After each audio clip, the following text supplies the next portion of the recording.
RotoGrinders, the start of 2 hours NBA DFS content. The intro has been hijacked. We're not coming in with that weak stuff today, D. No. Let's go. Hey.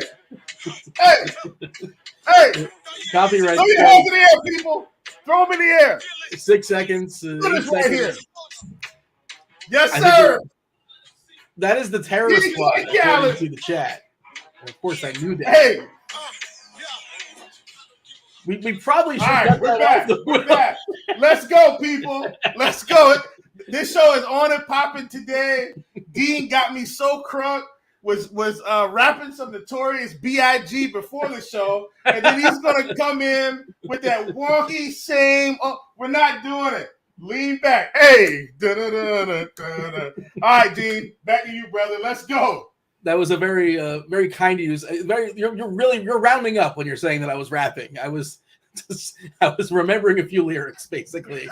He was remembering. We said rapping. He was remembering. Either way, this show is off to a great start. Couldn't be more excited to get this thing going. All right. Big boy slate, not messing around. I think tomorrow's a 2-gamer. There are a bunch of teams playing today. Only 2 teams in the back half of the back-to-back. So, not a lot of time. Well, we got a little shenanigans in. Not a ton of time. But shenanigans will kind of work in, obviously, as we go. The crunch time crew comes in around well, you guys know, it's weird. 10-game slate. Only there's no games at 7 o'clock. There's the game at 6 o'clock. We're not concerned with that as far as Philadelphia and Washington. I presume that game was scheduled for 7, and they moved it down to 6 because of the World Series, accommodating the Phillies and those crowds. So it's just really strange, Will. We have a 10-game slate and 0 games starting at 7 o'clock, which is why, if you all piece it together, that's why we're on late, later than normal. We're still going to be on. We're going to go for an hour and a half and then hand it off to the crunch time crew. They're going to take you guys home all the way up to lock. You got Andy Means, you got STL cards, you got Roth. Means will really put you in the right direction as far as cash games. He'll help you out with tournaments too. And of course, Cardinals, STL cards will help you guys out with tournaments. Will, you're going to help me out with tournaments as well. You're going to help out with props, I presume. Also, I just said hello to your prop shop. Let them know that you're live right now. Come say hello if you guys are hanging out in the prop shop. Things are always popping there no matter what the time of day it is. Like jump in there and people are always active, sweating some sort of a DFS content or a sport I'm not even aware of. And, it's a nice little community you built there, Will. How are things in the prop shop and how are things with you just today overall? Days are good in the prop shop, Dean. Loving this slate tonight. I must say I want to commend Philly for getting this thing moved back. That was not a soundtrack. That was my telephone that I did not mute prior to the show. So please forgive me, folks, because that's just awful. But let me go ahead and turn this ringer off. You gotta keep it professional, Will. Well, yeah, I keep the ringer on because, I don't know if, Mrs. Chief's going to call. She gets off work or needs something. And so, I don't want to be, she knows you're doing a thing right now, though. She knows you're doing a thing, right? I assume? No, absolutely. She's home now, but I'm saying I leave it on, during the day, and then I typically mute it once we get ready for the show. But yeah, so I don't want to miss any of her call. That's the most important call I'm going to get in the lifetimes. Mrs. Chief call. So don't want to miss that. Happy wife, happy life. I would tend to agree with that, but I think you're supposed to both make each other happy, and that's the key. If the home is happy, everything else is going to fall into place. So kudos to Philly for getting this thing moved, which gives us a slightly smaller slate, but not sweating it. There are a lot of good spots to target tonight, Dean, if I must say so myself. But I do want to get this out of the way. I am going to be taking a fair amount of props from this Philly game, and I'm going to go ahead and give them to you right now. So James Harden is sitting at 46.5 fantasy points on Prize Picks. I'm taking the over. Tyrese Maxey is sitting at 33.5 fantasy points. I'm taking the over. Tobias Harris is sitting at 31.5 fantasy points. I'm taking the over. Kristaps Porzingis is sitting at 9.5 first half real points, 9.5 first half points. I'm taking the over. And then we also get Rui Hachimura sitting at 7.5 points, rebounds, assists first half. I'm taking the over. And so if you're following this show, you can go ahead and get that card in. Prop shop, if anybody's watching from the prop shop, please don't fret. That card is about to go in the prop shop right now via a chief alert. So don't worry. I'm not excluding anyone, but I did want to go ahead and get that out of the way, Dean, because we won't really be covering that game. And so just in case, if people were interested in those props, I did want to get that out to them immediately. So there we go. Got that going. And back over to you. You take us wherever you want to go.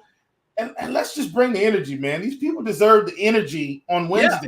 Yeah. It's hump day. Yeah. Let's get these folks over the hump. Yeah, man. I've been up. I woke up early today, grinding some basketball. I was on Grant Neefer. You guys know Grant. I was on his scores and odds earlier today. By the way, I'm not sure if you checked out his Twitter, Will, but the news has been broken. Grant Neefer, there's a baby turd. There's probably a better way to phrase that. Oh, boy. Probably a better way. There was definitely a better way, but that's okay. Well, he goes by turd. You know why, Dean? Yeah. It doesn't matter what happens today because you know what's coming. I thought you were going to play something. It's not working. Oh, you were. You're setting yourself up. This has got to be the intro music from now on. This is a great intro. All right, I'm done. Showtime. Let's go, Dean. Let's roll. Yeah, so Grant, who also goes by Turd Ferguson, there's a turdette on the way, is what I was trying to say. I was trying to, there you go. Turdette is even worse. Well, that's the word he used. That's all I can say. Okay, all right. And yeah, so he used turdette. I stayed at his house like 4 months ago or so, and now there's a baby turd on the way. So you do the math. I'm not saying anything. You see how these guys are doing? You see how Dean is doing this?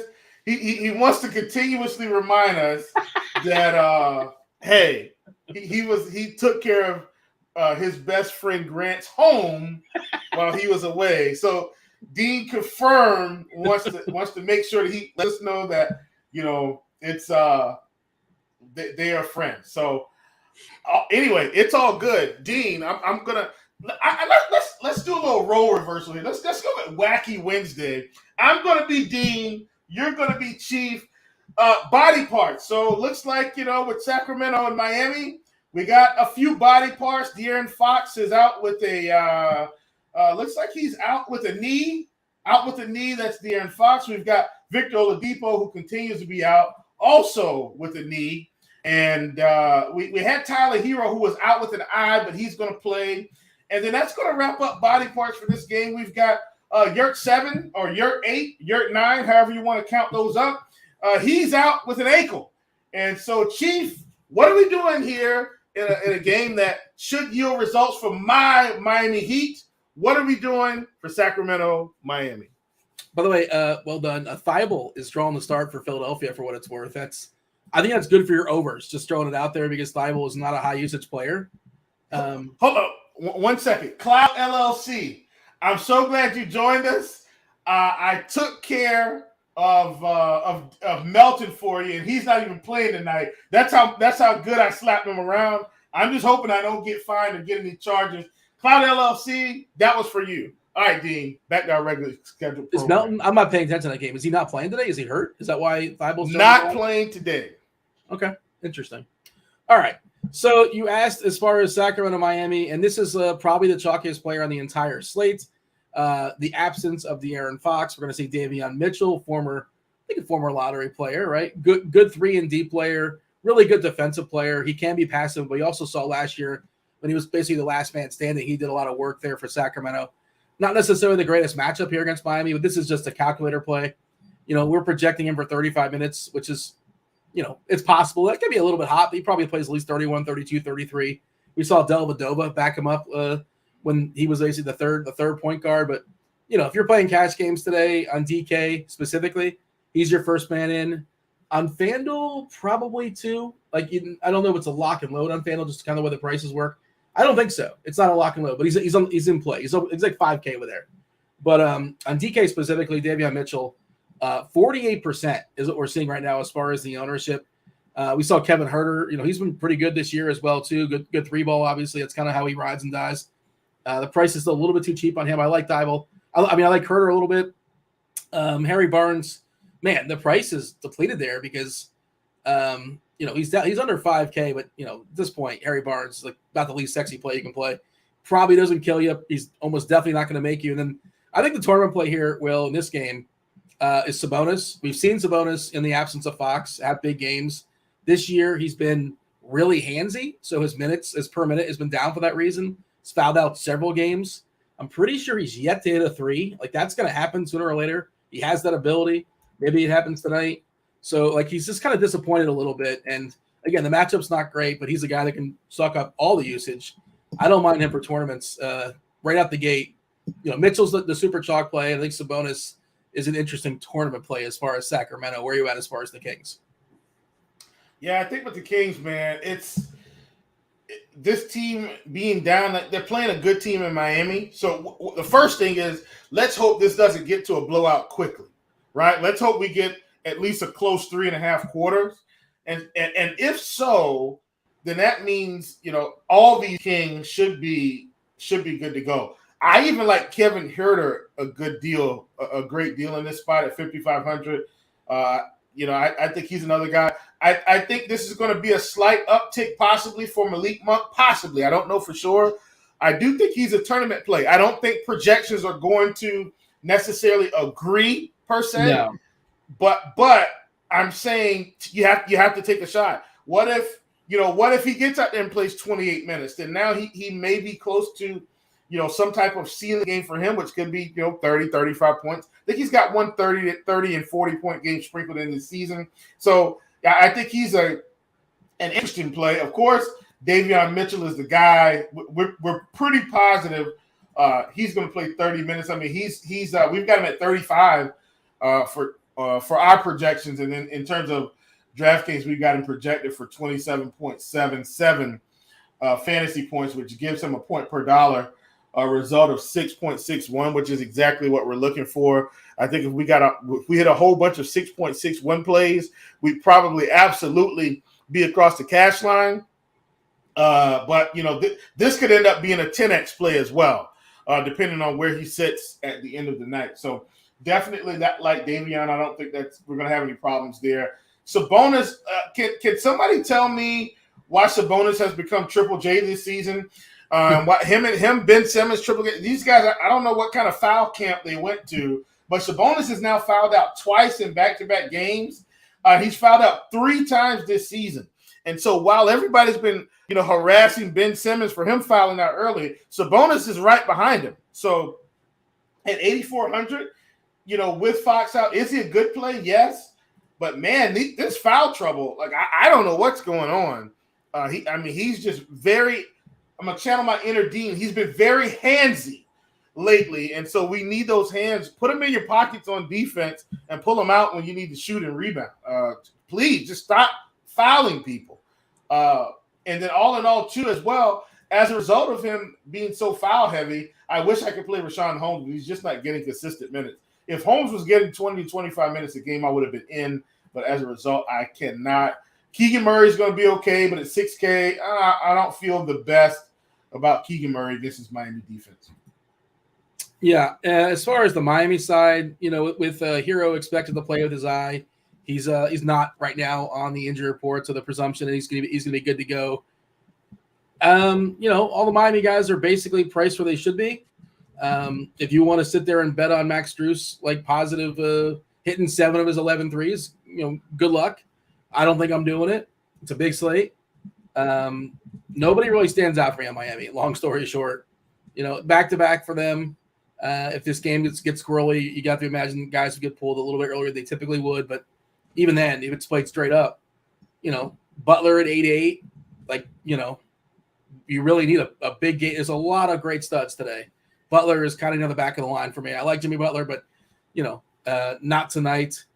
Hero's still really expensive. He's been good, but I got nothing. I mean, if you want to play some Bam, he got a price bump on DK up to 7-8. That was projected ownership is like less than 5. I got nothing on my Miami Heat. And that was really nice of you to say they're a good team because I'm not certain they are. I mean, at the end of the season, I definitely think they should be in the playoffs, but I could be wrong. Well, yeah, they'll be in the playoffs, but there's bad teams in the playoffs. Everybody makes the playoffs. There's a lot of bad teams in the playoffs. Everyone does not make the playoffs. Last I checked, 16 teams make the playoffs, and I think there are 29 teams in the league. I believe there's 30. 30? Yeah, so 16 out of 30 make it, and then 20 make it in the playoff nonsense. So 20 of the 30 are at least in the nonsense. But Dean, so for someone that actually created this playoff format, there's a method. There's a method to the nonsense. Yeah, I mean, shout out to the regular season means nothing. That's the method. Shout out. No, the regular season means everything. But here's what happens, Dean, and this was the explanation that I actually gave the NBA when I sent them the idea. The idea of this kind of round robin or playoff tournament at the end is designed more for a team that may have. It's gonna. When I pitched the idea, I said, "Look, what happens when? No, hear me out. What happens when a guy like Kevin Durant gets hurt in December, and the team was humming along, right? But then he gets hurt, and they kind of struggle to get to the finish line. So maybe they go from the Nets are bad, but just follow the example. They go from a 3 seed to like a 9 or a 10 seed, right? But Kevin Durant comes back in May, and now they're winning again, but they just didn't have the juice to get over the finish line because they were too far behind. He couldn't completely get them back into the playoffs. Well, this tournament allows for those types of scenarios to happen, and you still get a team, if they were actually good like the Nets, into the playoffs as an 8 seed, right? Okay, so the Nets go in as an 8 seed, they end up playing Milwaukee, but essentially they're probably a 2 or 3 seed. It helps to make for more controversy, better ratings on television. It also helps to make for more ticket sales, right? I'm telling you, like, so yeah. I think this is a reach. This is your inner first take. I don't know what. I'm not buying. But Dean, it's not a reach though, because the year I sent this to them,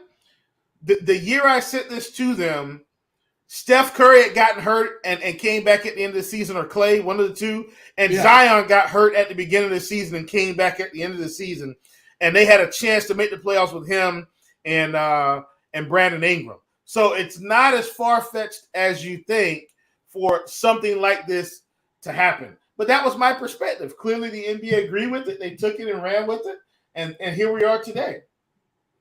By the way, not really meaningful, but Cam Reddish and Quentin Grimes are both available to play for New York for what it's worth. All right. That's our segue to our next game. New York is at home versus Atlanta, 233.5 total, pretty big boy number. And New York is, a 3-point favorite, so it's high and it's tight. As far as the body parts, we told you about a couple of the fringe guys that don't really matter so much. This one matters a little bit. Okongwu is questionable on the Atlanta side. If he doesn't go for whatever reason, maybe we get a few. Can we get Clint Capella for 35 minutes today? Jesus, that doesn't happen anymore. That's not what happens to Capella. He's it feels like he's aged really fast too. But and Okongwu is a really capable backup center too, and he's theoretically the future piece, right? Like more so than Capella happens to be. Or instead of giving Capella more run, they could theoretically just let John Collins play the 5, which they did last year as well. My favorite play in this game, unfortunately, is really expensive. Well, my favorite play in Atlanta is really expensive. Trae Young, and I buy into the whole narrative. I think he loves to be the heel in New York. MSG loves to boo him like crazy. And he loves to be the bad guy. There's a famous clip of him in like a wrestling event with WWE when he was like pulled like an illegal move or messed with like the good guy in Madison Square Garden. They booed him out of the stadium. It was awesome. And I think he just goes nuts. Now the problem is, Giannis Antetokounmpo, Luka Doncic. There's some really, really good studs in the slate. If I have one big spend, you can get a couple big spends on Fanduel for what it's worth. DK, it's a little trickier, but I don't know if that's the one big spend I want. But I do think Trae Young steps up. I think he's really, really good today. And we'll talk about New York. We should mention New York. There's a lot of good value pieces on the Knicks as well. But you knock out Atlanta first, and we'll jump to the Knicks. Yeah, I think Atlanta's going to be an interesting team. And I've kind of been in on John Collins a lot anyway. But, man, like his minutes have tailed off the past couple of games, which sucks. Like, give the man 35 minutes a game and don't play this game with us. Like, we start out the season, Dean, we saw 34-36, 38-36. Granted, a blowout against Detroit. We saw 31 against Milwaukee and 30 against Toronto. Obviously, another blowout. Please, can we get 35 minutes tonight out of John Collins at 6,300? And I am all aboard the train. In fact, Dean, the more I sit here and think about it, I think this is a good spot for the minutes to go right back up. And I know we're talking daily fantasy here, but folks, we got John Collins at 29 fantasy points overall. That feels like a winner to me when we checked the board this morning. Our good friend B. Reeves Brevs, Bob, talked about the fact that John Collins at 13.5 points was a good deal. We got on the 13.5 points. And so what I'm telling you now is in fantasy at 6,300, John Collins is a guy that put up 40 in this spot. I like him a lot as long as the minutes come back up and are sitting where they need to be. Man, Capella at 5,100, I want to get involved because I also understand that he does have some ceiling, but the minutes just aren't there.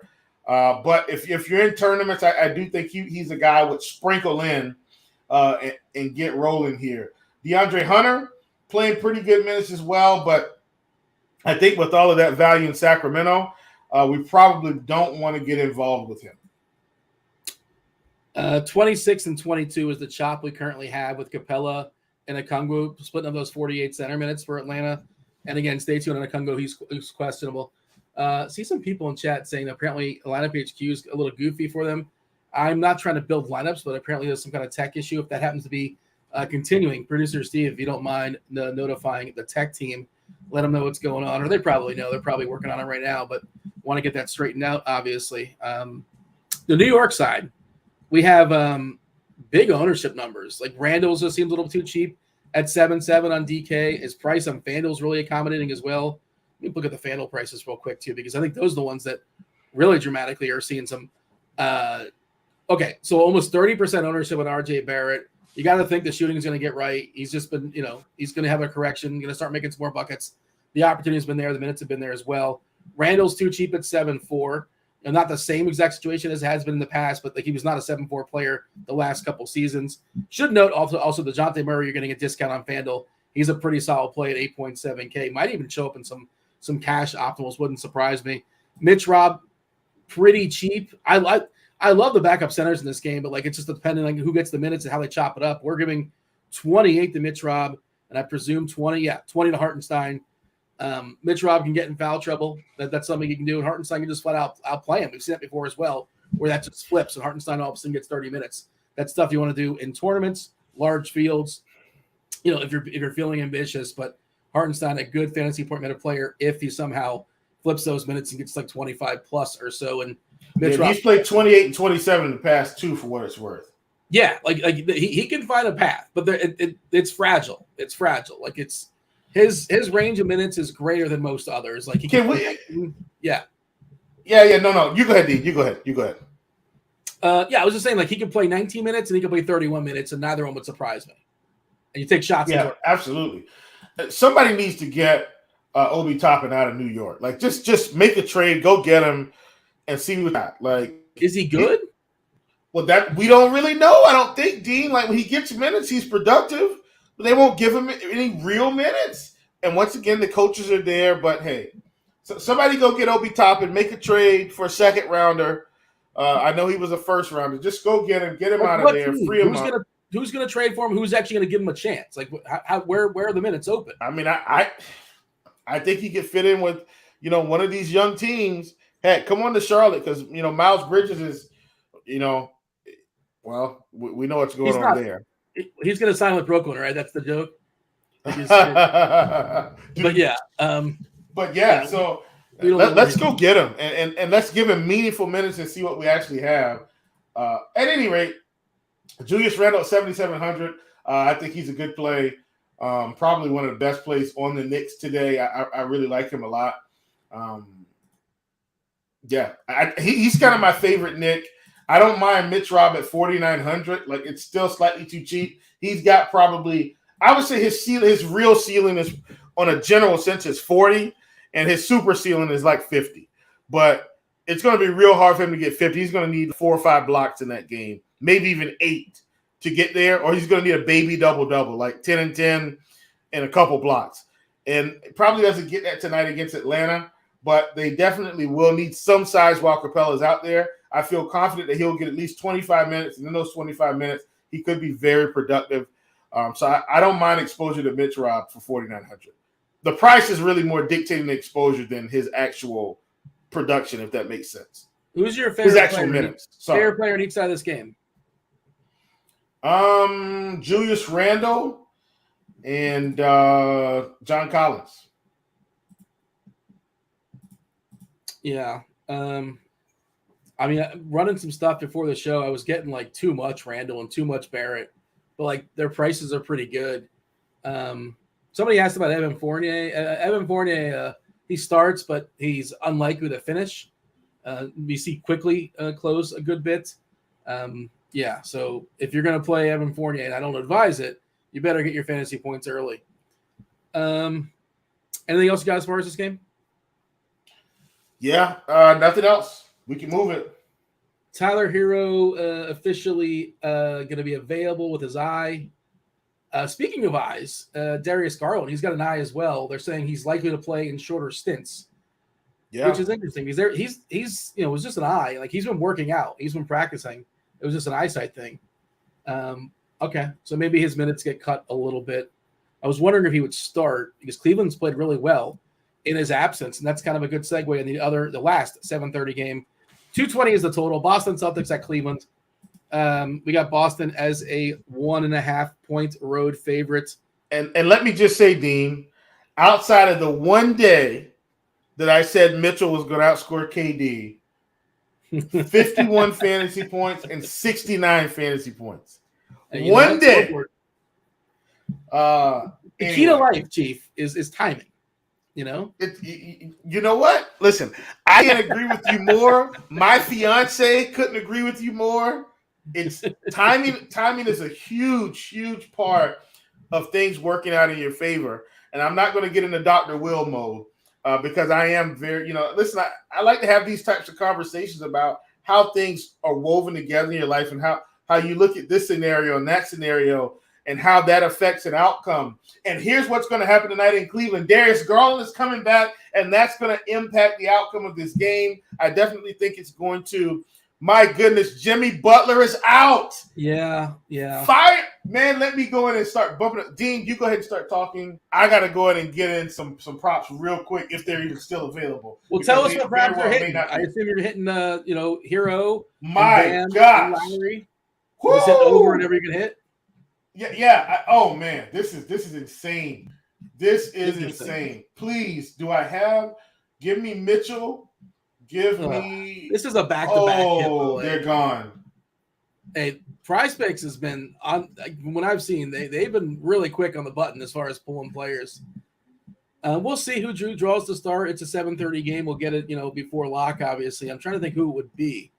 Who's the most likely? They just got pulled immediately because I went in. But that's okay. So here's another thing, Dean. And I'm sorry, guys. I'm feeling it today.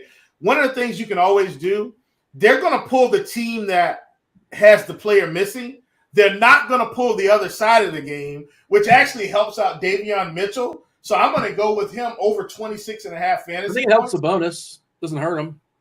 Right. I'm going to go with Sabonis. Some guys in the prop shop have Sabonis over 14.5. I'm going to roll with that. I'm actually going to take Kevin Huerter over 15. I think this helps this whole game situation in general. And then guess what I'm going to do with that, folks? I'm going to go back and parlay that with my James Harden and Tyrese Maxey fantasy point shares. And if you load that up in the PrizePicks, we're now on our way to another. Projections have changed. Tyrese Maxey is 35.5. You got to be quick, man.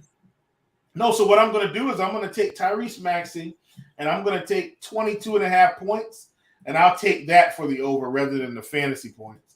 And I think he'll – and now those are at 24.5. Well, yep, you're right, Dean. You got to be quicker than that. So what I will do is I will go to Tobias Harris, and I'll take his fantasy points at 31.5. and they give it to me. Great. All right, there we go. And I'm loading that up for the prop shop. Dean, do whatever you have to do. Thanks, guys, for bearing with me here. Have to get on these very quickly. I'm just looking at. I ran a court IQ. I kicked Jimmy Butler off the court, and want to see how the the fantasy points and the usage delegation changes. This is dated back to last year. Obviously, I want to get a bigger sample, so it's going to be like some minutes with Markieff Morris on it, but whatever. Who cares? And like you're at 7, that's just going to happen. You can't get it perfect.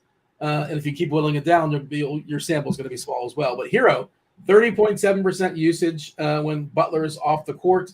That is an increase of 2.3% per 36. As far as fantasy points, Bam Adebayo has almost 3 more fantasy points per 36. Lowry, 2.55 fantasy points per 36 minutes. Lowry, 2.29. So Hero, nice little bump. Lowry, nice little bump, 1.3% as far as usage. Strus, a minimal bump, about 1% bump in usage as far, maybe gets one more 3 off for you. Bam Adebayo, not a huge change as far as usage, but probably an increase in rebounding, I would imagine. Yeah, his rebounding rate does increase a little bit. Incrementally, I'm just curious who's going to jump in that starting lineup, and I suppose we'll see. I imagine it'll be either Gabe Vincent. Well, it's going to be like Vincent, Strus, or Robinson. Probably, I'm not sure. They probably like the offensive Strus coming off the bench, but we'll see. Wouldn't be surprised if Gabe Vincent draws to start, but I don't know how relevant that will be. We'll kind of see how it shakes out. Strus at 5, Vincent 3.7, Duncan Robinson 3.2, but he's another guy. The floor is really low, and the minutes are can be rough if he's not hitting his threes. I think this is kind of sort of a catch-me-up game. We're talking about Boston and Cleveland. 220 being the total. Boston is a 1-2 point favorite here. You do have a pretty good price on Garland on DK, but we're projecting 34 minutes, and I think that's going to change with that report about short spurts or shorter spurts. What was the phrasing on that, Will? I'm buying you some time. Let's see. What was the phrasing? Likely to play in shorter stints. Yeah, like Joe Harris had those short spurts the other day as well on the back-to-back. I would venture a guess Garland's going to play less than 34, and we'll project that. And once that happens, maybe his ownership will go down as well, which would lead us to not a heck of a lot. Like, of course, Jason Tatum is awesome. He's awesome at basketball, like a top 10 player in the league. But, 10K, matchup against Cleveland's not like jumping off the table. I'm probably not getting there. I'm not running 150. I'm running a few, right? So I don't think I'm prioritizing Jason Tatum on the slate. Love him, just not tonight. You want to play him, have at it. I'm okay with Mobley. 2% Mobley is interesting on DK. Mitchell, 9.4 again, especially with Garland coming back. Garland's going to eat on him in some way. So you have a cheapie in Brogdon at 4.5, but what is the ceiling? He's just sort of fine. I don't like a lot in this game. Feel free to interject and tell me what you like as far as Boston, Cleveland, or maybe you agree and you like nothing. Yeah, I think everybody's kind of priced where they should be, especially when I look at Tatum at 10K and then Brown at 8,300. Like, I think everybody's priced up. Garland coming back, even playing in those shorter stints. Mitchell at 94 should impact Mitchell. Karis LeVert's still there. I was hoping Malcolm Brogdon was going to get 28 to 30 minutes a game, and that's not materializing. But yeah, so I think this game is mostly a pass, Dean. This doesn't feel like one where I have to have something from it. I'm distracted because Larry David is, for some reason, he's trending on Twitter. I don't know why, and I have to know why. All right, I'll get back on task. I like myself some Larry David. Let's see. Anything else as far as injuries? Did we miss anything? Just kind of checking out Twitter, seeing anything's going on. Somebody asked in the chat about Kyle Lowry. We just touched on it in case you missed it, Donnie. Lowry gets a little bit more, bump him up a little bit. Possibly Strus. I want to see that starting lineup. Strus gets a bump. There are incremental bumps all around. I don't think there's one guy that necessarily just jumps off the table anymore because it wasn't a spectacular game, but now Butler, obviously a big piece of that Miami offense. So now, certainly, Bam, Hero, you could play Lowry. All those guys are interesting, and maybe one of the fringe players, depending on who starts. Big Hurt's got a question for you. FanDuel single entry favorite spend up in single entry. I think my answer is Trae Young. And I like Trae Young paired with a couple of the New York players. And I wanted to see what the ownership was. I mean, this stuff, obviously, it's going to change all the way up the lock. But do you have a favorite big spend on FanDuel? You know, obviously Luka's great and Giannis is great, but you know, it cost you. Yeah. Are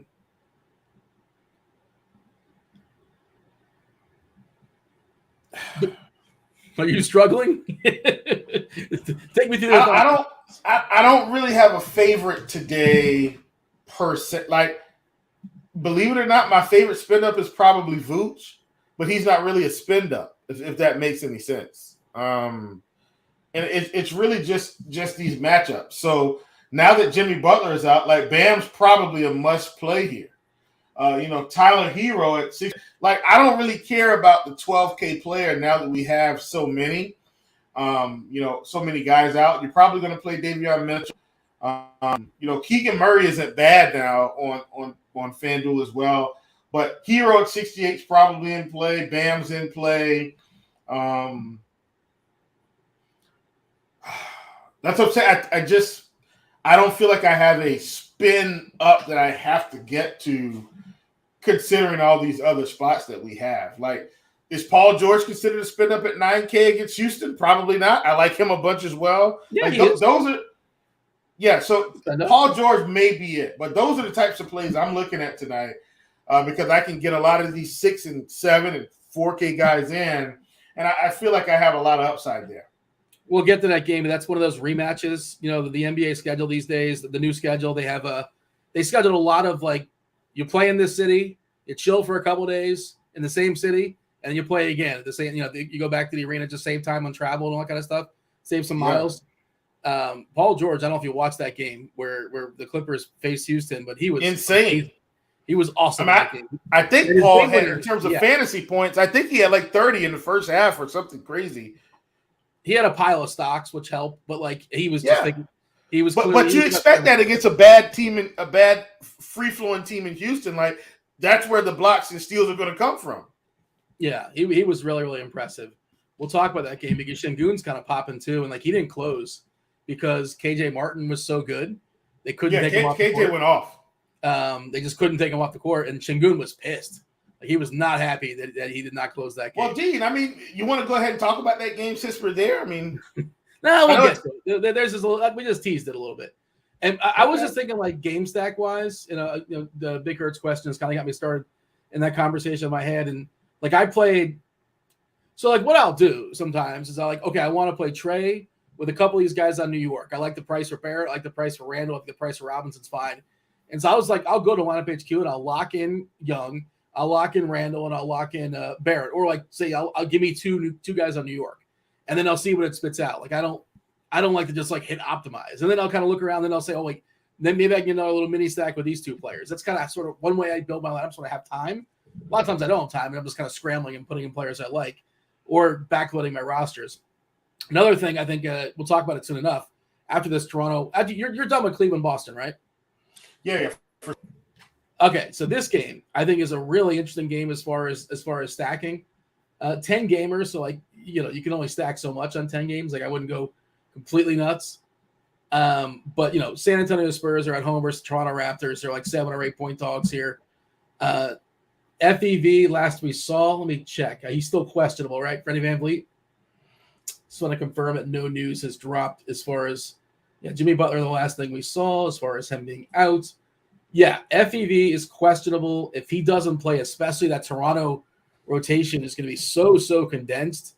Now that for what it's worth, they got Otto Porter back. I presume he makes his debut today.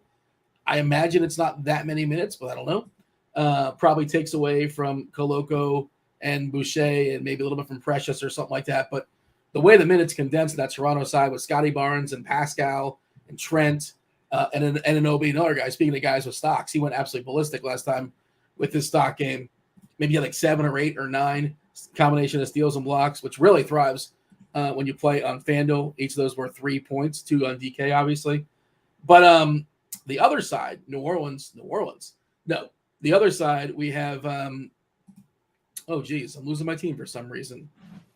My apologies. The Spurs. Jeez. Mm-hmm. I had a little brain fart there. The Spurs are without their two best players. The Spurs are without Keldon Big Body Johnson. His entire body is not playing tonight. And Devin Vassell. Both those guys are not playing basketball this evening.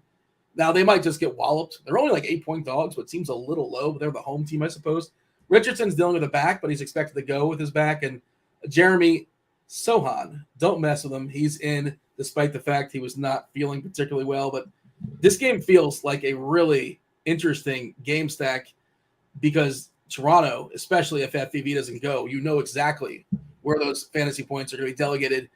And, the Spurs, it's uncomfortable, some of these players, but, Trey Jones, 32 minutes, Richardson, 32, Sohan, 30, Pirtle stay out of foul trouble, 30 minutes. They really need him. Dougie Buckets off the bench, 26 minutes. And they're all cheap. That's the other thing. Relatively speaking. So I like this game a good bit. It's not going to sneak up on anybody, but what's your take? Jump in here as far as Toronto and the Spurs. Yeah, I think with the Spurs, you're just using them as fillers. Like, I think that's the approach you're taking with them because none of these guys I feel like are slate breaking per se, and they've already got Trey Jones priced up now. So that's what I think you do with the Spurs on the Toronto side. I mean, Pascal Siakam 9,500 on DK, and I think he's the same price on FanDuel if I'm not mistaken. Don't hold me to that. Let me check. I'm pretty sure I'm right, but I want to make sure we're handing the people the right information. And yes, he is 9,500 on FanDuel as well. I don't hate him on either side. The guy's been putting up 50 and 60 burgers almost every game or close to it.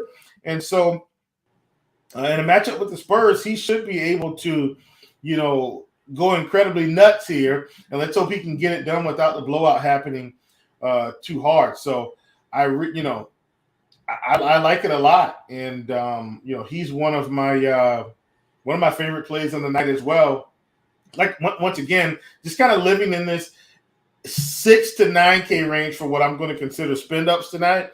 I don't know if I'm going to grab anyone that's 10, 11, 12K like Giannis or Luka. Listen, their upside is incredible. Don't get me wrong. But for me, I'll just bank on them having a 65-point game and getting 50-plus point games from these other guys. I've seen several people in chat that want to make Romeo Langford happen. Look, the samples are small in Romeo Langford, right? This is dated back to last season. 102 minutes, Will. Right, stop me when you get excited. 11.9% usage. Are you excited about that? No. How about 0.55 fantasy points per minute? How many minutes is he going to play? All 40? Like, I understand he's super cheap, but I don't understand. Like, yeah, he's going to get a minutes boost. What are we projecting for him? Like 20 minutes or so? Let me see what we have. 22 minutes.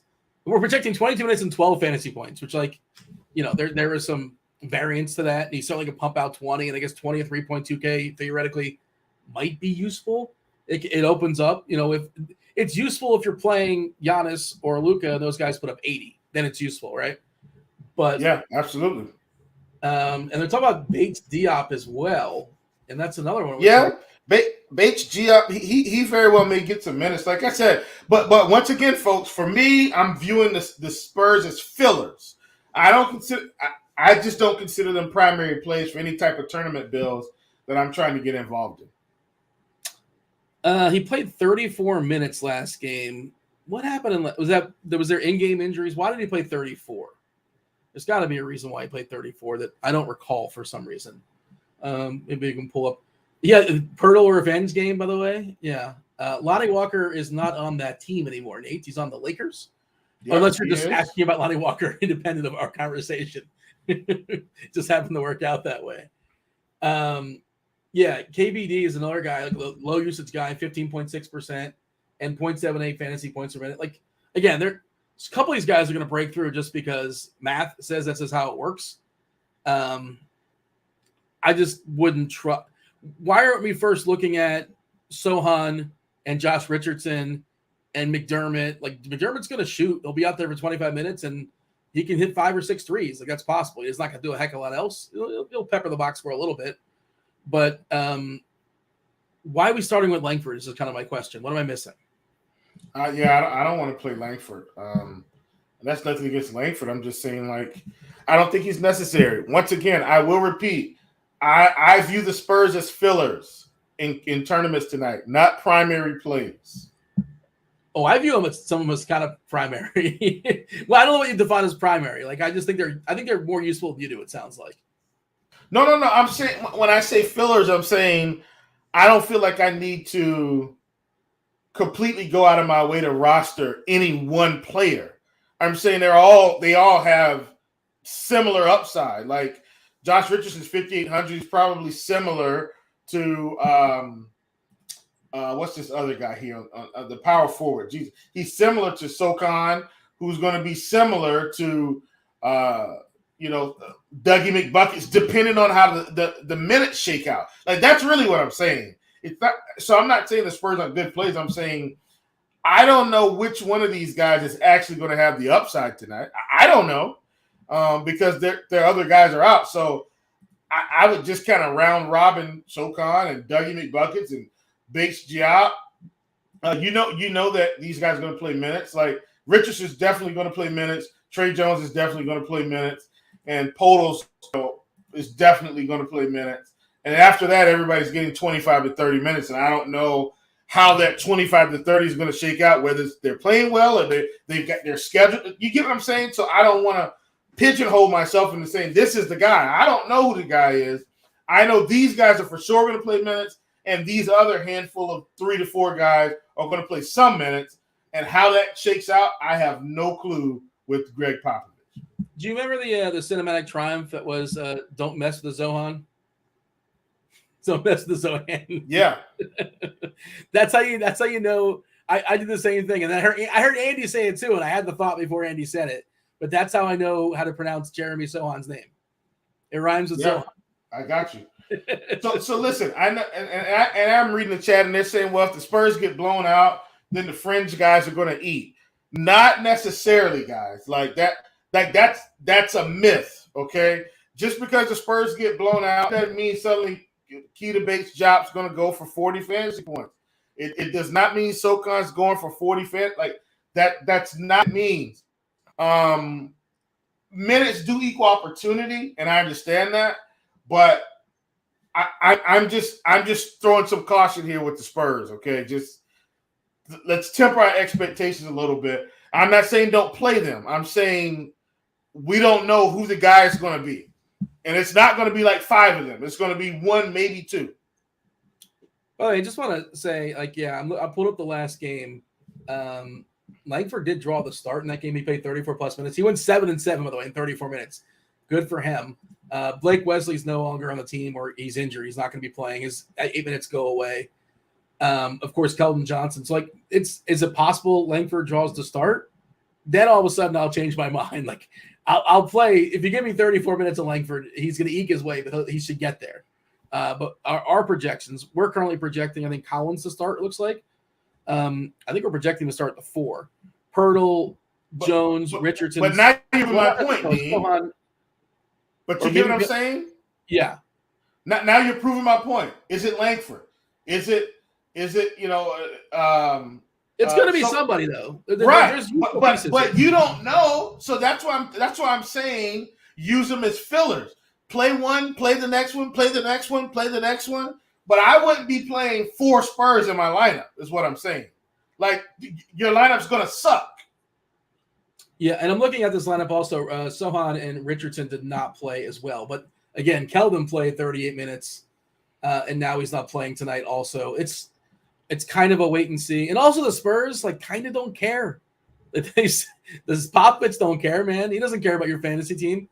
I know they've been relatively successful considering their expectations, but they don't really care what they're doing tonight. I don't think that's from the outside looking in. Somebody in the chat, it's got Gray Sports Almanac, and they're saying that Langford may start. Yeah, and Sohan was dealing with a health illness. Other news, by the way, we'll get to it in a second. Kobe White is out, but that really doesn't matter because Zach LaVine expected to play, which is weird. Shams said he was going to be playing yesterday and not playing today. They made him questionable today. I'm like, well, why are they making him questionable? They're just not going to play. And they won their game. But now LaVine expected to play tonight. Okay. Just so weird. He ruled out the first couple games of the season with the knee injury management. By the way, Drew Holiday just dropped as a game time decision. And that looks to me like if you're not feeling 100%, you're playing against Detroit. We're going to win either way. We don't really need you. Chill. But we'll see. Stay tuned on that. Who would even take advantage in Milwaukee? I guess we'll have that conversation soon enough. Like Javon Carter, George Hill. No, I think that would just condense, right? It would just become, I mean, it's already the Giannis show, but it would really become the Giannis show, I think, if Holiday doesn't play. Yeah. George Hill probably starts. So Dean, see, this changes things, right? If Holiday's out, you're asking me who my big spend is. It's now Giannis Antetokounmpo, like clearly against Detroit, who will have no one to stop him. And now he won't have anybody on his own team to get in his way. Like, it would clearly be Giannis. Yeah, and I'm just thinking, like, whoever is coming in, the starting lineup, probably a low usage guy as well. And I missed the Drummond news. Yeah, my bad. Thank you in chat. I appreciate y'all. Keep me. Yeah, Drummond's out also, which helps Vuk. Yeah, of course. And we'll get to that game as well. We saw Vuk play, I think, a season high 36 minutes in the game. Drummond was out. I don't know if you played yesterday. I did, and I played way too much Vuk. It did not work out for your boy. But, you got to have oh, man, what is it? Ted Lasso. You got to be a goldfish, man. Yeah, listen, I played a bunch of Vuk yesterday. Didn't work out. Guess what? He's playing the Charlotte Hornets today. Just fire him back up. You'll have a good game. Did you give your favorite play in Toronto, your favorite play in San Antonio? I mean, if I have the money, I love Pascal. He's just been so awesome this year. Definitely Pascal. I don't have a favorite play on San Antonio, Dean, for what it's like. Just rotate him in and out, in and out, in and out. Mine is kind of pending the starting lineup. Like, I think McDermott's interesting if he's going to come off the bench, most likely. Collins probably comes off the bench. KBD probably starts but doesn't play more than 30 minutes. It's going to be multiple guys off the bench, like McDermott, Collins, and Langford playing mid-20s minutes. And if Pirtle can stay out of foul trouble, we can see a big score out of him. But center, you only got one on Fanduel, two on DK.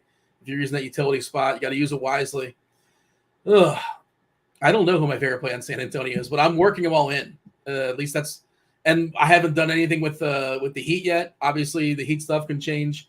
With Butler being out, all of a sudden those guys elevate to some degree. Oh, here's San Antonio's starting lineup. It is Jones, Langford, Bates, Diop, Sohan, and Pirtle.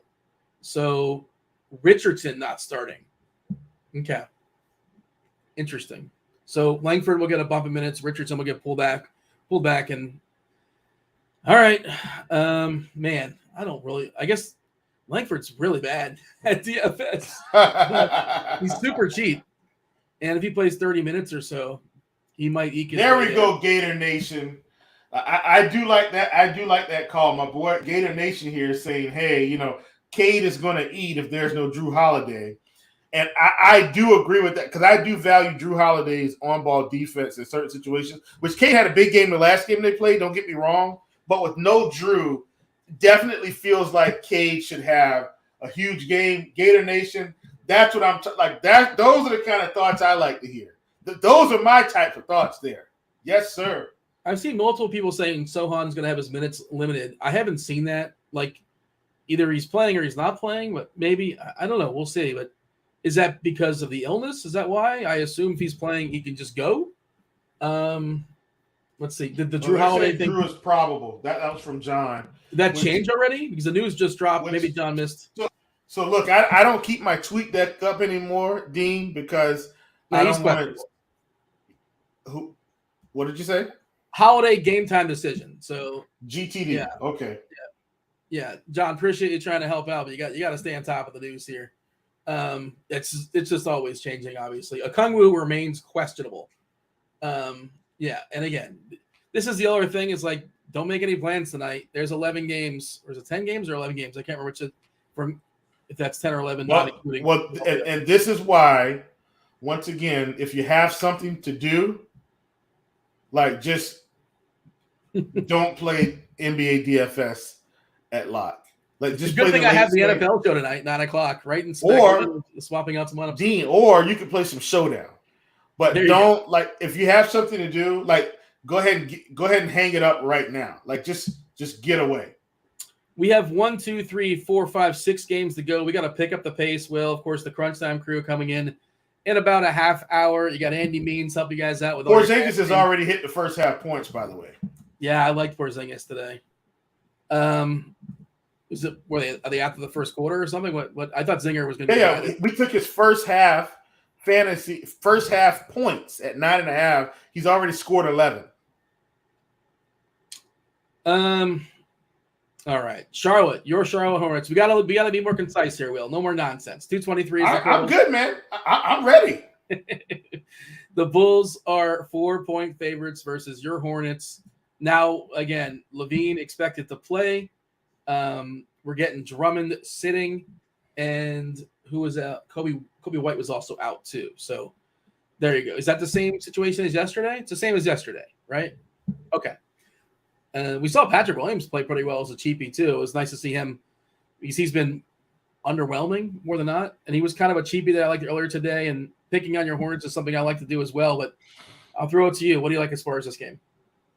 Yeah, man. I think on the Charlotte side, as long as these guys are out, I'm going to continue to stick with the guys that I think are going to have an impact, and that's Dennis Smith Jr., that's Kelly Oubre, that's Hayward.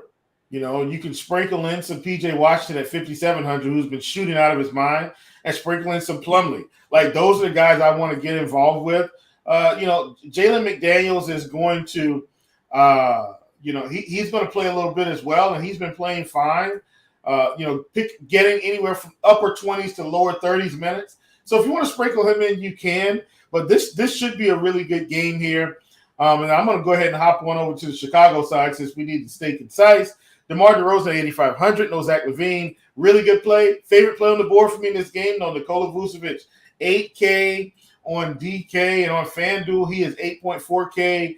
Don't care. Definitely want to get involved with everything Nikola Vucevic tonight against the Charlotte Hornets, who have not been able to stop big time centers. All right, I was just checking to see what we did with the Heat for what it's worth. So do you see how? So guys, Dean says, "Hey, let's be concise." Then he goes back to the Miami. I'm just messing with you, Dean. Go ahead. That situation changed. I wanted to see how our projection team adjusted to it. We got Bam at 7.8 on DK projected for 39 points, that's a solid play. Not jumping off the page, but certainly solid. Hero at 7.3 for 36 fantasy points. That's pretty good, assuming he can see. That seems important. But I guess if he can't see, he probably wouldn't be playing basketball tonight. And Lowry's looking pretty good at 5'9", 31 fantasy points. That's a pretty good math play. Strus bumped up to 26 fantasy points. That's about a 5Xer. Caleb Martin at 25 fantasy points. All useful. Duncan Robinson, 20 fantasy points at 3.2K. There's some versatility, some volatility to that. But that's interesting. Let's see. Last report. Oh, you're talking about, Levine was supposed to be out or at least questionable today, and that's why we were sort of surprised. Well, yeah, the coach said questionable, most likely not playing for management. Correct. So I just in there because somebody said Levine is in, Levine is playing. I'm like, whoa. Let's not lead people astray here. Well, wait, isn't he officially playing tonight? What did I miss? I thought Levine's in. So he's playing now. Oh, well, there it is. Look, the coach said he was out. No, hey, this was a Shams report. Shams. Thanks for checking your sources. I got no problem admitting I was wrong. I went by the reporting we had. But once again, once again, I don't keep my tweet deck open during the show because I don't want to slow down our reaction time here. I do because we gotta be on top of things. Okongwu, by the way. I already know you have it. If you didn't have it, then yeah. No. Listen, this does not change my viewpoint on Vooch, folks. Vooch has nothing to do with Zach LaVine being out. So let's clear that up. He can play or be out. Vooch is still going to crush the Hornets. All right. Pistons, Bucks, 222.5 is the total. Pistons been chilling Milwaukee the past couple days, running it back. It was a close game first time around. Milwaukee, again, 13-point favorite here. We saw the news on Holiday being now a game time decision. Ill was the what was the official word they used? I don't want to misspeak. Just illness, game time decision on Holiday. Giannis is spectacular whenever you can get into a lineup. He didn't absolutely annihilate Detroit, but he also didn't shoot great.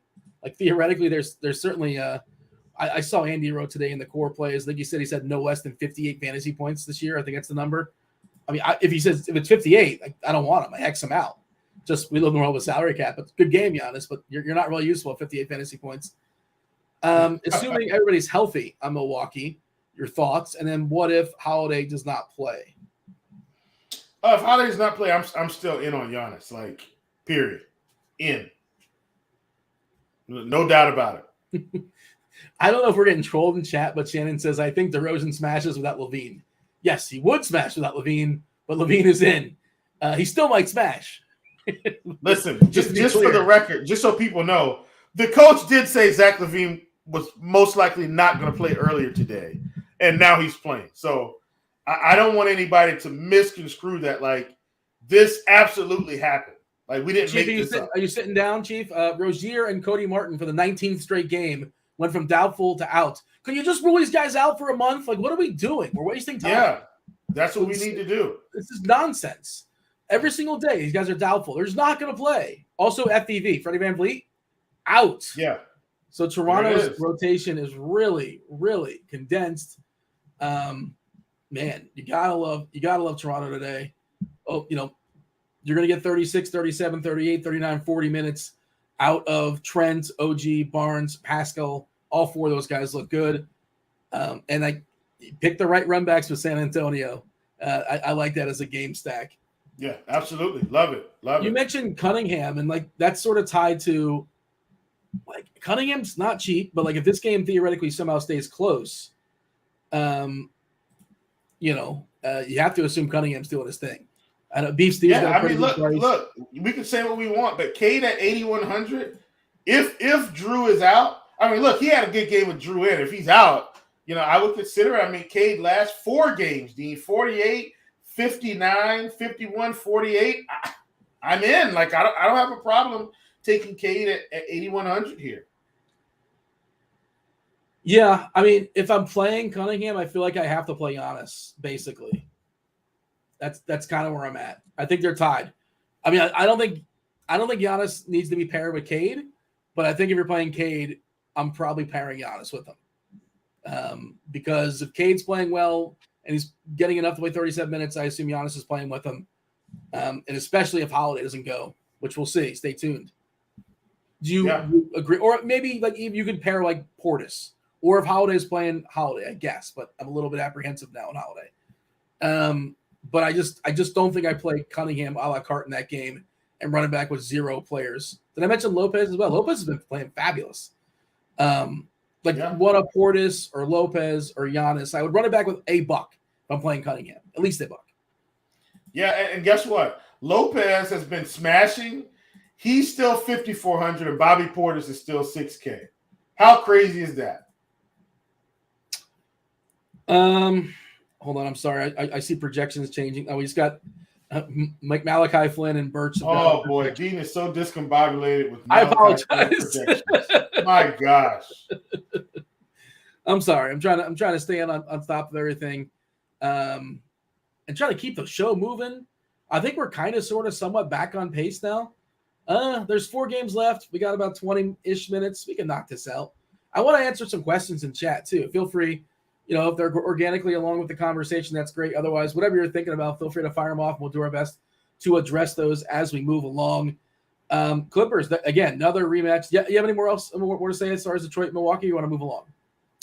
No, I think I'm good. I mean, just kind of monitor it. Like if so, let me say this: if Drew is out, then I do think there's now value. So Brook is okay regardless. Like I think Brook is fine regardless. I do think Allen may have a little bit more appeal, and hopefully he gets 30 minutes here, and I think he would be okay in this spot as well. Okay, Houston versus the Clippers. Again, another rematch. Here we go. We had a couple Big days game. ago. This is one of your favorite games. All right, 223 is the total. The Clippers are 6-point favorites. If you watch that original game, Zubac was blocking everything. Şengün was fine when he was out there, and like you think they would need his size against Zubac. But again, what happened in that game was that KJ Martin off the bench was just crushing. He was playing phenomenal basketball, and they really couldn't take him off the court. So therefore, Şengün did not close. Şengün was pissed on this. If you saw, he was like upset on the bench. But I presume it's more likely he closes tonight. We'll see. Reggie Jackson, by the way, was horrendous in that game. You want a little sneaky? Go ahead, fire him up tonight. This is supposedly, it's the matchups don't get any better. If you can't get Houston, you just get out of the league. I wonder how many minutes they'll give John Wall, a little John Wall revenge game. I don't know how much you need it, but like theoretically, like if they extend them up to like 25 or so.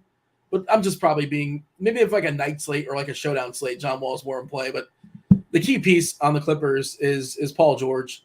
Where do you prioritize him amongst all the studs you've talked about so far, just on the slate in general? Yeah, one of my favorites and pretty much what we would consider one of the best matchups in basketball. A little more expensive on DK than FanDuel. And DK is 9,800. FanDuel is 9K. Like, I'd absolutely be wanting to get that exposure on FanDuel. Like, that's to me, that feels like where we absolutely want to get that exposure because we can do so many other things, I think, on FanDuel with him in terms of the salary distribution. So, like, for instance, Cade is 8,400 on FanDuel and PG's 9K versus Cade being, I think, 80. Cade is 84 on DK? No, 81 on DK, and Paul George is 98. That's a big enough gap for me to actually side with Cade. Do you get what I'm saying? But on FanDuel, where the gap's a lot tighter, absolutely going to side with PG in a matchup against Houston. Even still on DK, I definitely still feel like Paul George is one of the top plays on the slate. But probably, I like to build as balanced as I can because I'm trying to capture, 7, 8 to 10x games as I can from these players. So I still love Paul George on DK, but I still think, some of these other guys would be ahead of the pecking order for me, even though he's got this matchup with Houston. Zubac's been playing well, but he's up to 6,500 now and has been for a couple games, I think, in that 6K range. Had put up a monster game against Houston last game and has put up at least 3 40-point performances in 3 out of the last 4. Definitely is playing well from a fantasy perspective. Wouldn't hate you if you got exposure for tournaments whatsoever. Yeah, we're only projecting 28 minutes for Şengün on the other side. Really solid fantasy point minute player, 1.26 on FanDuel, 1.26 on DK as well. And there's probably a little bit of room. He probably theoretically 30, 31 or so. I guess he can play a little bit less too if foul trouble creeps up. And that's certainly, I think it's happened once or twice in his career. More than once or twice. As far as other pieces on Houston, like Şengün right now is one of the chalkiest centers on this slate, which, I wish he wasn't as popular as he's going to be, the way I'm seeing it at least. Looks like he's one of the most popular. I think he was popping up some optimals I was running earlier. I think he was one of the first guys. I did some manipulation and I bumped out Mitra, but he was a little hot in our projections as well on FanDuel specifically. How about the Rockets and Şengün specifically? I feel pretty good about it, but I don't know if I love it if he's going to be super popular. Yeah, I don't feel obligated to play Şengün, and the projections are what's bumping him.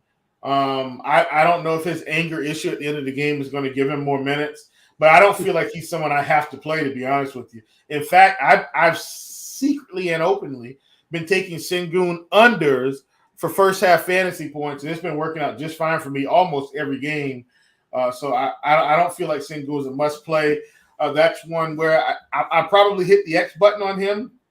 And if he scores 40 fantasy points tonight, great. If he scores 30, me hitting the X button obviously benefited me and not the field because that's not doing anything. You're pretty much just getting exactly what you should get for 5,900. So, yeah, in terms of Houston, Kevin Porter Jr. has been really, really good. But I don't think I really want to play him either. A lot of these guys from Houston, ironically, I think I feel like I prefer to play KJ Martin at 4,300 and get some of these cheaper guys, kind of in that range. I like Jalen Green, but he's got to score a lot of points to pass the 6,500 number. And I just unless he's scoring 35 real points, I just don't see him being valuable. So it's really kind of KJ. Once again, I don't hate Sengun, but I'm probably going to hit the X button. Eric Gordon feels like him and KJ feel like the most valuable pieces from Houston for me. And I think that's what I prefer to do. I haven't rostered Eric Gordon since like 1972, but it's been a while for me. It's a revenge game for him. Didn't he play for the Clippers? I feel like he played a lot for a lot of teams. I wouldn't play Martin and Sengun in the same lineup for what it's worth. If I see people in the chat talking about KJ Martin, and KJ Martin's not like this great play. He just played a phenomenal game, and supposedly he can get there again, but I wouldn't be counting on it. And the Sengun thing was just like my observation as far as him being upset. Like I don't know if anybody noticed as far as the coaches, but you can just from what I can tell, body language wise, he was upset. Anyways, we shall move on. The next game, we have 3 left. We got plenty of time. Jazz, Mavericks, 222 is the total. Dallas is a 7-point favorite. Luka Doncic, just insane what he's doing this year fantasy-wise. He's been phenomenal. And last I saw, Christian Wood was questionable. Is he still questionable? Yeah, well, let's verify because everybody's questionable today, and everybody's questionable is playing. Okay, he was upgraded. He was upgraded. Okay, never mind. So I'm glad I double checked. Okay, I missed that one in the upgrades. Okay, so everybody's good to go. Ntilikina's out. Who cares? On the other side, as far as Utah, looks like Walker Kessler is going to be available. I think he had either a COVID thing or a non-COVID thing. He was out with illness. Also, Rudy Gay appears to be available. So Utah getting some of their peripheral pieces back. Fontecchio is still out for what it's worth, the 3-point specialist, but don't really worry about him so much. Dallas for me basically starts and ends with Luka. If you want to sprinkle in some Dinwiddie, I guess. I suppose Christian Wood can go 12 of 18 from the field. Like he can do something like that, but I'm not counting on it. And start with Dallas. And do you like anything beyond Luka? And how much do you like Luka? Don't really want to play much from this game. Barely want to play Luka, so we could just move on. Rua hit it. Did you have an over on Hachimura? Rui Hachimura over for points, rebounds, and assists? First half PRA at 7.5. I already know he's over. I'm not celebrating on the show, but he's already at 8. We've already hit that prop, right? That's why people got to get in the prop shop. I'm giving it out for free in the prop shop. Giving it out for free on the show. Don't they get excited in the prop shop? That's the group sweat. Yeah. Is that what you call it? Yeah, the joint sweat. Yeah, we get it.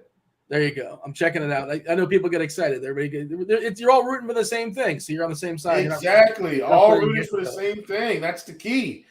And just for good measure, Rui gets a rebound and a bucket. So that 7.5, he was at 8. He's now at 11. Just like that. So Dallas plays really slow. If you look at pace this year, I believe they're second. They were like one of the slowest teams in all of basketball last year as well.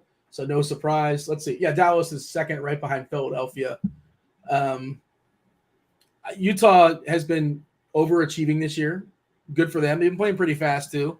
Marketing's been awesome. But, they're all kind of sort of priced they should be. I don't mind a little run back of marketing if you're playing Luka.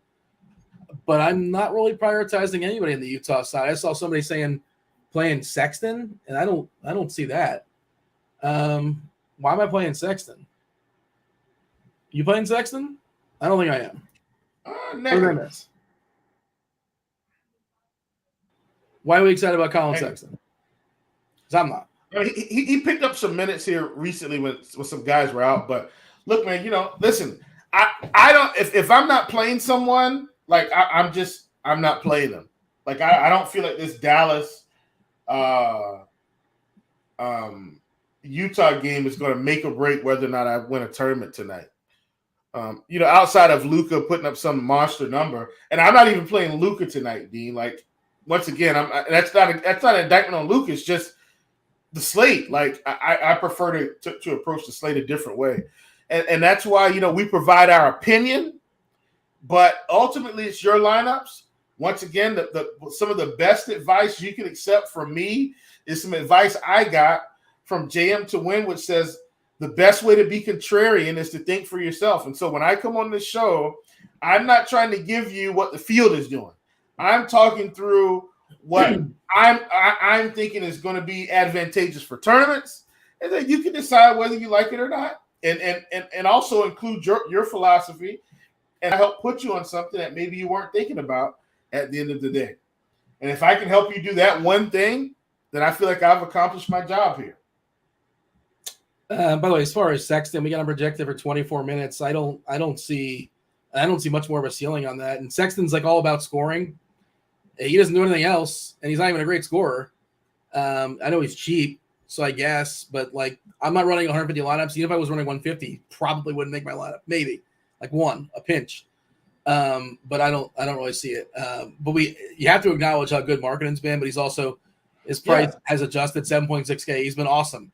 But that's my favorite play here. But even then, I'm willing to play anybody for the right price and anybody for the wrong price. And not that that's the wrong price, but it's basically that's market price. That's what it should be.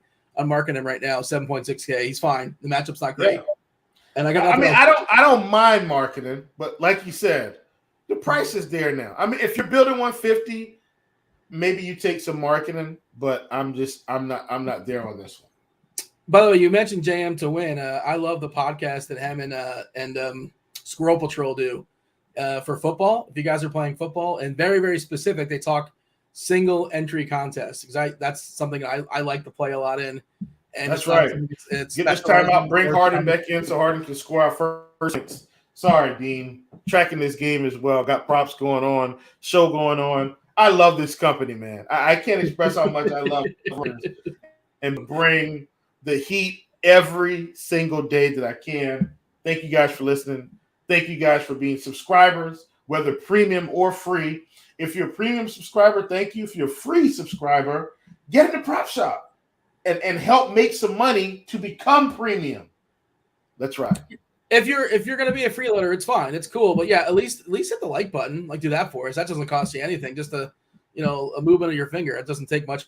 Subscribe, turn on those notifications as well.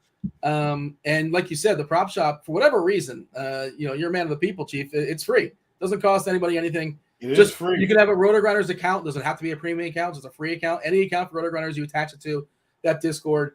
You jump in the prop shop, and a lot of like-minded people in there talking props, prize picks, underdog, all sorts of things throughout the day. And DFS as well, I'm sure, enters the conversation.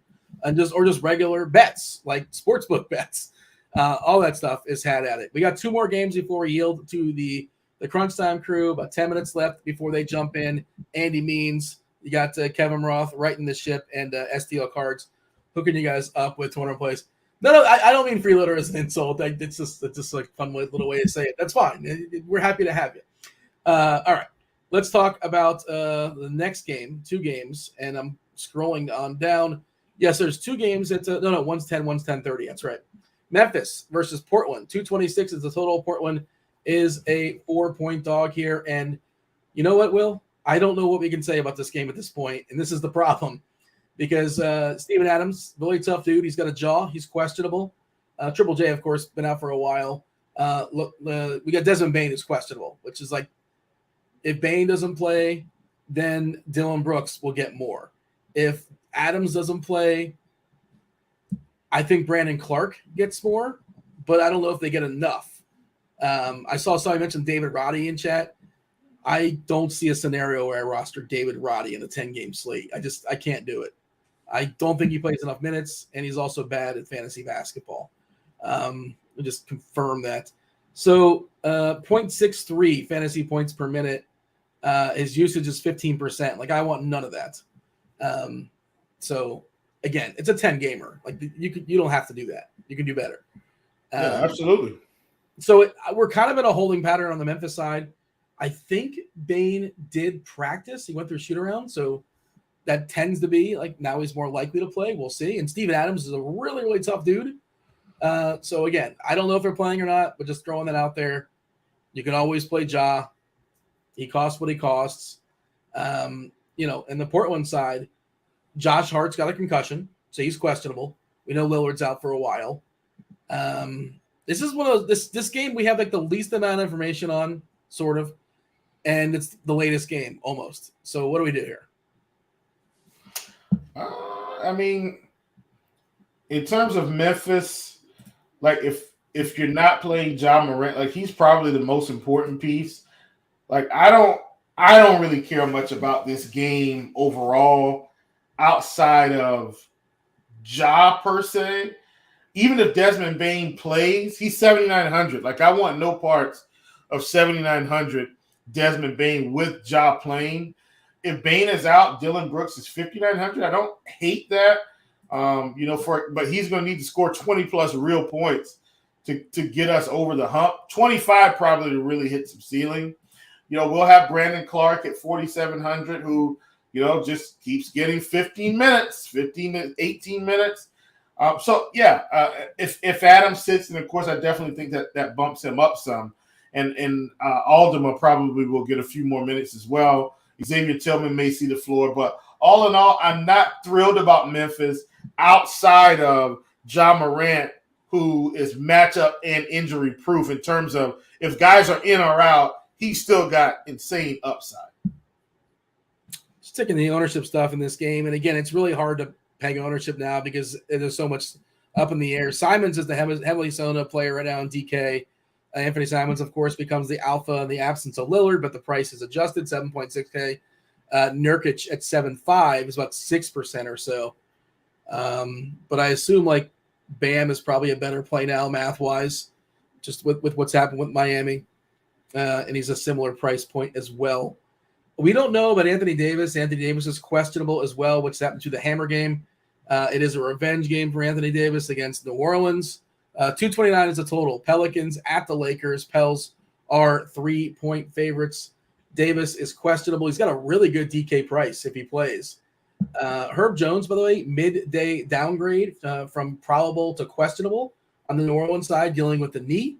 But as of right now, we're projecting him in alongside McCollum, Trey Murphy, Zion, and Jonas Valanciunas. Other Lakers, LeBron's got that foot, but like he's always got a foot and he always plays. He played 82 games last season. I can't imagine he doesn't play tonight. Your thoughts as far as New Orleans versus the Lakers? Yeah, this could be a spot where, Zion pops off a little bit. He's 8,700. I don't think they're going to have anyone in the Lakers that's really going to be able to stop him. And hopefully his rebounding continues because the Lakers have been awful on the glass this season, giving up in the league. I think they're sitting around 61.1 rebounds per game given up to the opponent. And that's good for last in the league this season. Like Zion. I don't hate JV as well, but I do think this is going to be a tough spot for him with dealing with AD. So not as excited about him, but we'll see how that goes.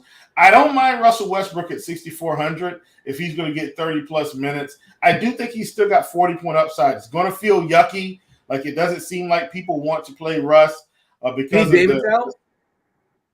No, I don't. He's 6,400. He's got some upside. So I don't. If he picks up 40 fantasy points, I'm great. If he picks up 38, I'm fine. And Russ is probably going to have a lot lower ownership plays later. And if AD's in, people definitely don't want to play him. So not worried about that. And then in terms of these other guys, like CJ McCollum is 8,600. But I just think that's too much for the amount of firepower they have on this team. Koloko once again starting for Freddie Van Vliet. Don't play him. Otto Porter is available to play tonight. Don't play him. We have projected 13 minutes for what it's worth as far as Otto Porter. This will be a season debut. Always hurts. I can't imagine they push him too hard here. Opening night. Threw out some questions there in chat. Let's see. We got Joseph wants to know Lowry or Davion. I feel like there's a little bit of a difference in price, but if price doesn't matter, do you prefer Mitchell or Lowry tonight? Well, first of all, for more important matters, the mayor himself, Yappy Cappy says, can I get a shout out to my daughter Ella and her friend who are listening in the car? Of course you can, Yappy. Ella and Ella's friend. Shout out to you beautiful people. They would for so much listening rather to the be listening show like Taylor with Swift the or like mayor. Beyonce Listen, or something. you're sitting in the car with the mayor of RotoGrinders Discord channel, the honorary mayor, might I add, not a real mayor. No, he is a real mayor. The honorary mayor, Yappy Cappy. Shout out to your daughter. Shout out to Ella and her friend. And this is fantastic. This is fantastic. Now, Dean, you were asking me a question about actual daily fantasy. What was that question, sir? Lowry or Davion Mitchell? Give me Mitchell. No Jimmy Butler. Love Mitchell tonight. Michael wants to know about Precious Achua, who like presumably comes off the bench and like once he comes on the bench, Koloko disappears from the game. I don't think I'm going. Center is too good. That's a little thin for me. If the game gets out of hand and you're betting on like a blowout, then Precious can be a guy that mops up in the fourth to some extent. Not fully. Well, it depends. But I don't know, man. Center's pretty strong. I can't. I'm only making so many lineups. I can't get there. Yeah. You have a take? Nope. Zero takes, Dean. When I see the crunch time crew in here, all my takes in. We've got the smartest people to close out this show. Dean wants to keep running into your time and talking and talking. We don't want to do that, Dean. We want to hand this thing off smoothly to Roth, STL, and Means, who are going to give the people what they need right up the line. Our job is done. It's like the 4x100 relay. Means is muted, by the way. Means you're muted. I'm sorry. What I was saying is that you guys have been on here for like 90 minutes. All this news is breaking. You guys want to go fix your lineups. Don't mess around. Yes, that's what I was going to say. I want the 4x100, like perfect baton handoff, and I want to mess because there's a lot of 7:30 games as well too. The Miami Heat, I believe we're playing at 7:30, so got to get on top of stuff. You got anything else with the boys, Will? We're stepping outside. We're getting out of here, right? We're out. Good to see you, fellas. All right, SDL Cool. Cards, Andy Means. You got Kevin Roth taking over the Fanduel sponsored Crunch Time, taking y'all straight up the lock. Roth, take it over. Appreciate it, guys. Chief was fired up. I gotta try to match that energy here, man. That's tough. The bar has been set high. No kidding. It's Chief and Roth, and then you guys are on your own tier. We're just like catching up, like you two. Yeah. We'll try. Hey, welcome. This is indeed Crunch Time. It is sponsored by FanDuel. That's why it's free this year. All we ask is that you hit that little thumbs up button there. You click it, it'll turn a different color. It's very fun to do. I highly recommend if you haven't done so. Make sure you're doing that. And don't forget the FanDuel single. This right? The FanDuel single entry series is back for NFL. This is exciting. Don't forget to reserve your entry at the $5, $33, or $100 tier. Get in on the action for both weekly and seasonal prizes. Shout out to our current leaders from the first week of contest week 8. And first, we have TJ Culver, who I think I know. In second, we got Professional. And then in third, we have TF Balagja. You can sign up for the FanDuel Sports. I definitely messed that up. Sign up for the FanDuel Sportsbook. If you're in a legal sports betting state, take advantage of their awesome bonus offer, too. Bet $5, get a 3-month pass to NBA League Pass, regardless of if your bet wins or loses. One thing that always wins is these two guys right here in Crunch Time. There's no L's happening. One, the only, Mr. Andy Means. What up? Roth, I don't know if it was Monday or if it was last week, and I said, Roth, this is the real first slate of the season. Yeah. I meant tonight. Okay, so this is the yes. It was kind of one last week. Yes. But now it's really and you want to know why? Because I've entered the Crunch Time show with a headache. Oh, nice. So you've been dealing with a lot going on, a lot breaking, a lot moving. Yeah, I don't know if it's because I need to upgrade my phone or if it's because a bunch of RG alerts have been coming in, but my battery just went down like 50% in the past 45 minutes. So, yeah, that's all I got. Okay, so it's going to be one of those shows, for what it's worth, full disclosure. I love when things are breaking because it just means more of an edge. And I feel confident that, one, Mr. Andy Means, and two, Mr. STL Cards will help us find that edge. Cards, how are you? Yeah, doing well for a Wednesday. Son's got his choir concert for the fall after the show tonight. So, yeah, it's a busy Wednesday in the Van Zuiden household, and should be a fun night of hoops ahead. Thankfully, a lot of this news is breaking well in advance, and for some of these earlier games that, I'm not going to have to worry about, hopefully, as much later in the evening. But hopefully I didn't curse that too much. Yeah, you never know. That's kind of the fun of it. You never know what's going to come your way. Means I saw you sipping some wine. I am intrigued. First off, what are you drinking? And two, you've inspired me to actually drink wine for the first time in like a year. I'm doing it tonight. Yes. I'm getting in on the wine. Hey, train. that made my night. A. B. I honestly don't know what I'm drinking. My wife left to go out of town for work for a few nights. She had an open bottle sitting on the counter. I just grabbed it and poured it and didn't really think twice about it. So I honestly don't know what I'm drinking. I know it's red. I'm looking forward to hearing what you're drinking. I want you to text me after the show because I want to make sure. I want you to get on this train with me because once you got good wine, you're not going to go back. I promise. I mean, you'll go back a little bit because beer's like easy to drink and it's like accessible. But yeah, I think I've already gotten off the rails. No, that's fine. I will get on the wine train tonight. We'll see how it goes. No promises, because I prefer to drink 12 light beers kind of guy. But we'll see what happens. Okay, hey, let's talk about this slate here. Sure, we already kind of gave a general overview, which is shit's going down. But Means, do you want to kind of give us a more in-depth breakthrough, or would you rather just dive right into it, position by position, with some FanDuel talk? I think I do want to just briefly talk about what's going on because a lot of stuff has happened, especially like since I wrote my article. Just with so much moving around, there's no time for me to update that. So like I thought for sure Levine was not going to play tonight, especially because Shams tweeted it out yesterday that he wouldn't. But apparently he feels good after playing 37 minutes last night, mind you. So he's playing. So that takes some bull stuff off the table. Van Vliet's out. Keldon Johnson's out. We knew that. I'm trying to think of Darius Garland's playing. Jimmy Butler, that's the other big one. He got ruled out. So that's stuff that's happened basically in the last, hour that's really moved things around. So I don't know if like you've read my stuff today, then it's going to be a little different than what I had in there just because, it's the NBA and stuff's happening. So those are the two main, or I guess three main ones. Levine, Van Vliet, and Jimmy Butler out. So that's basically it. You want me to jump into FanDuel? Yeah, let's do it. All right. So I tagged Caleb Martin mainly because of the Jimmy Butler thing, and I tagged Scotty Barnes mainly because of the Fred Van Vliet thing. Those aren't even those are my two favorite plays, but it's actually there's a lot of really good plays on this slate. I'll try to go through them. Davion Mitchell is still probably my favorite cheapie at point guard. The only reason I untagged him is because I slightly prefer Caleb Martin as far as salary leave goes. But I think he's one of the next guys in for my builds. Trey Jones, actually. I really like Trey Jones tonight, and they came down a little bit. I was looking at his ceiling on DK, maybe it's a little higher. But like he's normally a guy I prefer for cash games in general, and that's what I'm talking about now, obviously. But the projections are showing him with a pretty decent ceiling. And it's mainly because of who the Spurs have/don't have. Primo obviously is not there. Keldon's out now.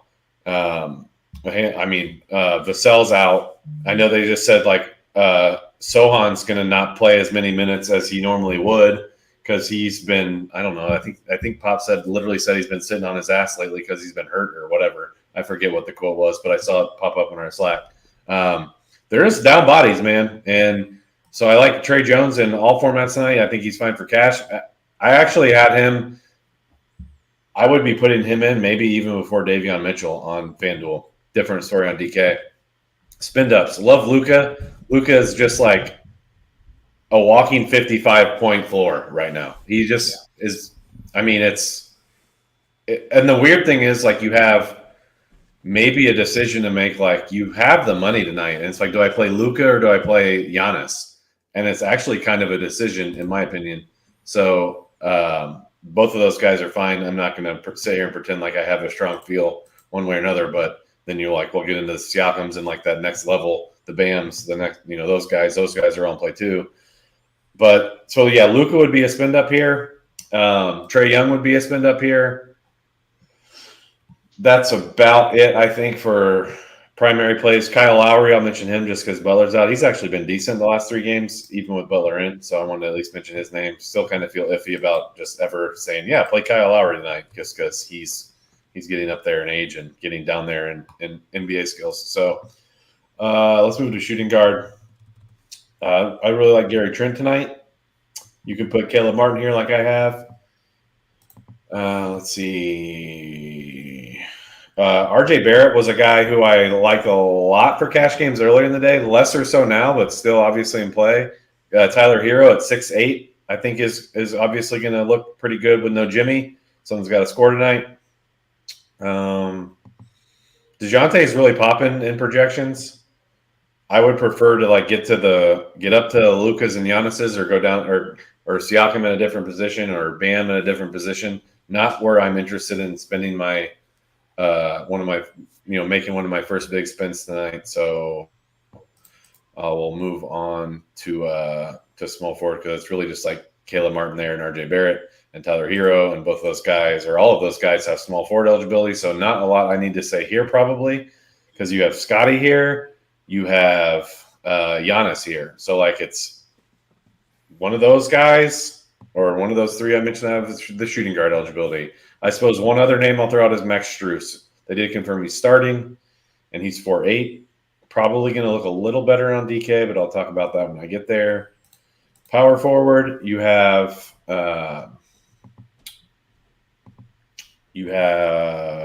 Scotty Barnes. You have Pascal Siakam. You have Giannis. So those are probably the guys I would be looking at. Oh, and then KBD, Keita Bates-Diop. I tagged him on DK mainly because his salary means a little more. But like I was saying with Trey Jones and the San Antonio injury report, it's even thinner in the front court, I think. Because Keldon, let's say he plays the 3, he's out.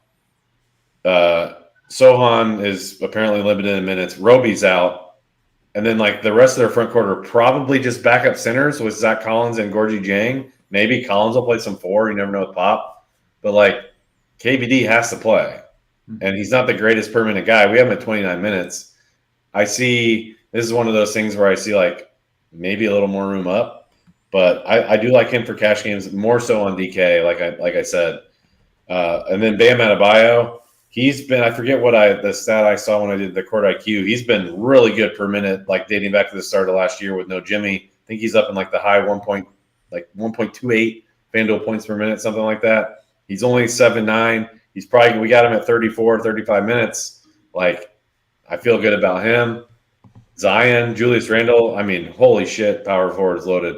But if I'm making priorities, Scotty Barnes, if you're not playing him at small forward, then Pascal Siakam probably be my priorities. But good grief, man. That's just a lot of people to go through. Yeah. Okay. And then moving to center. Yeah, and then moving to center real quick. You have Bam there. You have Siakam there. I like Şengün. I like Pirtle. Basically, I think those 4 are the guys I had written down for the main cash game considerations. I would not play Mission cash games. He's played 20 minutes the past 2 games, mostly because of foul trouble. Just not worth it on this slate. You have salary relief elsewhere. So, yeah, I'd go with those 4 guys, and I'll pass to you guys now. Okay. Very nice. Good stuff. Means that was an excellent breakdown. Cards, though, we got to figure out what we're doing here in GPPs. You can talk about it in general, or you can do the same thing, position by position. Yeah, I think I'll take the same approach, but I think if the interesting part right now is if you sort our FanDuel projections by projected ownership, the top 3 players are all from Toronto. And it's not like Toronto feels like a sure thing because they're down guys and they traditionally play their starters heavy minutes and they're playing San Antonio, so the matchup is friendly. But, their team total is 115, and you have to ask yourself, what is the likelihood that you get the GPP ceiling game from 3 guys in the same game? And I think in GPPs, you got to split these guys up a little bit. Rostering all 3 super chalky Toronto guys on the same roster, they're all 40% plus owned. I think doing that in GPPs is a little misguided tonight. So while I don't necessarily think you need to fade any of these guys, if you are looking for one to be underweight on, I think it's probably Trent. A little bit lower of a floor there just makes me a little bit uncomfortable. We have him with 7 points lower of a ceiling than Barnes too. I mean, obviously he's a little cheaper, but if you're trying to debate those Toronto guys, I don't think you play all three of them in the same lineup. So I wanted to make sure I mentioned that. Okay. Going into the positions, I think, and you're going to hear this a lot, I love the Atlanta game tonight, the Atlanta-New York game. It's got a 233 total. It's not nearly as popular as it was 5 hours ago because all this value has opened up, but yet you have two teams. The Knicks are playing a little faster. They're not playing as good defensively. Murray is going to be somewhat popular at 8,700 on FanDuel, but don't forget about Trae Young for a ceiling. Jalen Brunson on the other side, I think, is fine for tournaments. I do like Mitchell at 4,900. He's tough to ignore. I don't mind eating a little chalk there, but give me the guys in that Knicks Hawks game as kind of the pivots in GPPs tonight, particularly Young and Brunson. I like a lot in tournaments.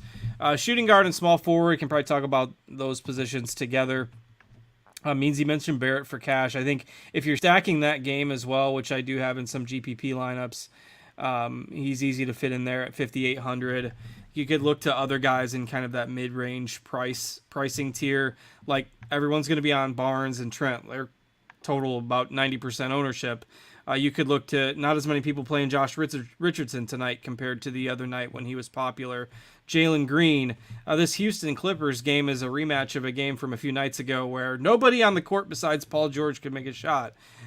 This game is, it's almost guaranteed to be a little more exciting here. I don't think either team got to 100 the other night, so that's rare in this day and age of NBA. But Jalen Green at one point, I think he was like 2 for 14 from the floor. He should shoot it a little better tonight. George on the other side of that same game. Again, he was the only guy that could shoot it the other night. So fine with those guys in tournaments. Looking at the big man spots, I think Zion is really interesting. And you could do some strategy with that late night game. There's two games, one at 10, one at 10:30. You still got a questionable tag on Anthony Davis. So if he ends up being ruled out, obviously if this was an earlier start, more people would be on LeBron than are going to be, given the fact that it's the last game of the night. So you can hedge a little bit, play a few guys in that last game. Zion certainly has some upside. LeBron, especially if AD ends up being out, it's not like he tanks your lineup even if AD is in. But like those guys as tournament pivots. Really interesting at center. Don't be afraid to do some GPP lineups with some upside guys. You look at all these guys that are capable of being strong permanent producers: Şengün, Isaiah Stewart, Mitchell Robinson. The minutes maybe are a little bit iffy, but the permanent production is pretty good. So those are the few of the GPP guys I like tonight. Okay, good stuff. Guys, let's kick it over to DK and run through what is different there. I just built the DK lineup, and I freaking love it. I think I'm winning a tournament. Means talk to me about what your plan here is. Well, who did you put in first? Tell me that. Who are the first two guys you put in? Trey Jones and Davion Mitchell. Okay, the answer was the two guys you tagged as core plays, so you failed the test. Let's go in and talk I did put in your core guys. I did put that. That's a good point. Sorry. Those were the So yeah, I just tagged two cheap guys on DraftKings. Sorry, and one of them literally I think I just hit the exclude button instead of the lock button. That must be the wine talking. Let me get back here and get those guys back in here. Yeah, so I went two cheapies on DK just because I think the expensive. We always say this, but like the expensive guys on DK are just so good. Like it's tough to split hairs on who we like. So I think you start here with the cheap stuff, and then maybe you're going to differ from what I say here on the expensive guys. I'm going to look at both guard spots just because Davion has both, so you can move him. You can put him where you want. I still really like Scotty Barnes on DK. He has point guard, small forward, so that it's probably going to mean more when we get there. Let's start with just some other cheap stuff for guards. A 5'7" Gary Trent, shooting guard only. A 5'9" Kyle Lowry, point guard only. I think Gabe Vincent's okay at 3'7". So those would be the cheap guys I'd look to. I think we had similar discussion on FanDuel, but I think you're looking at can I play Luka?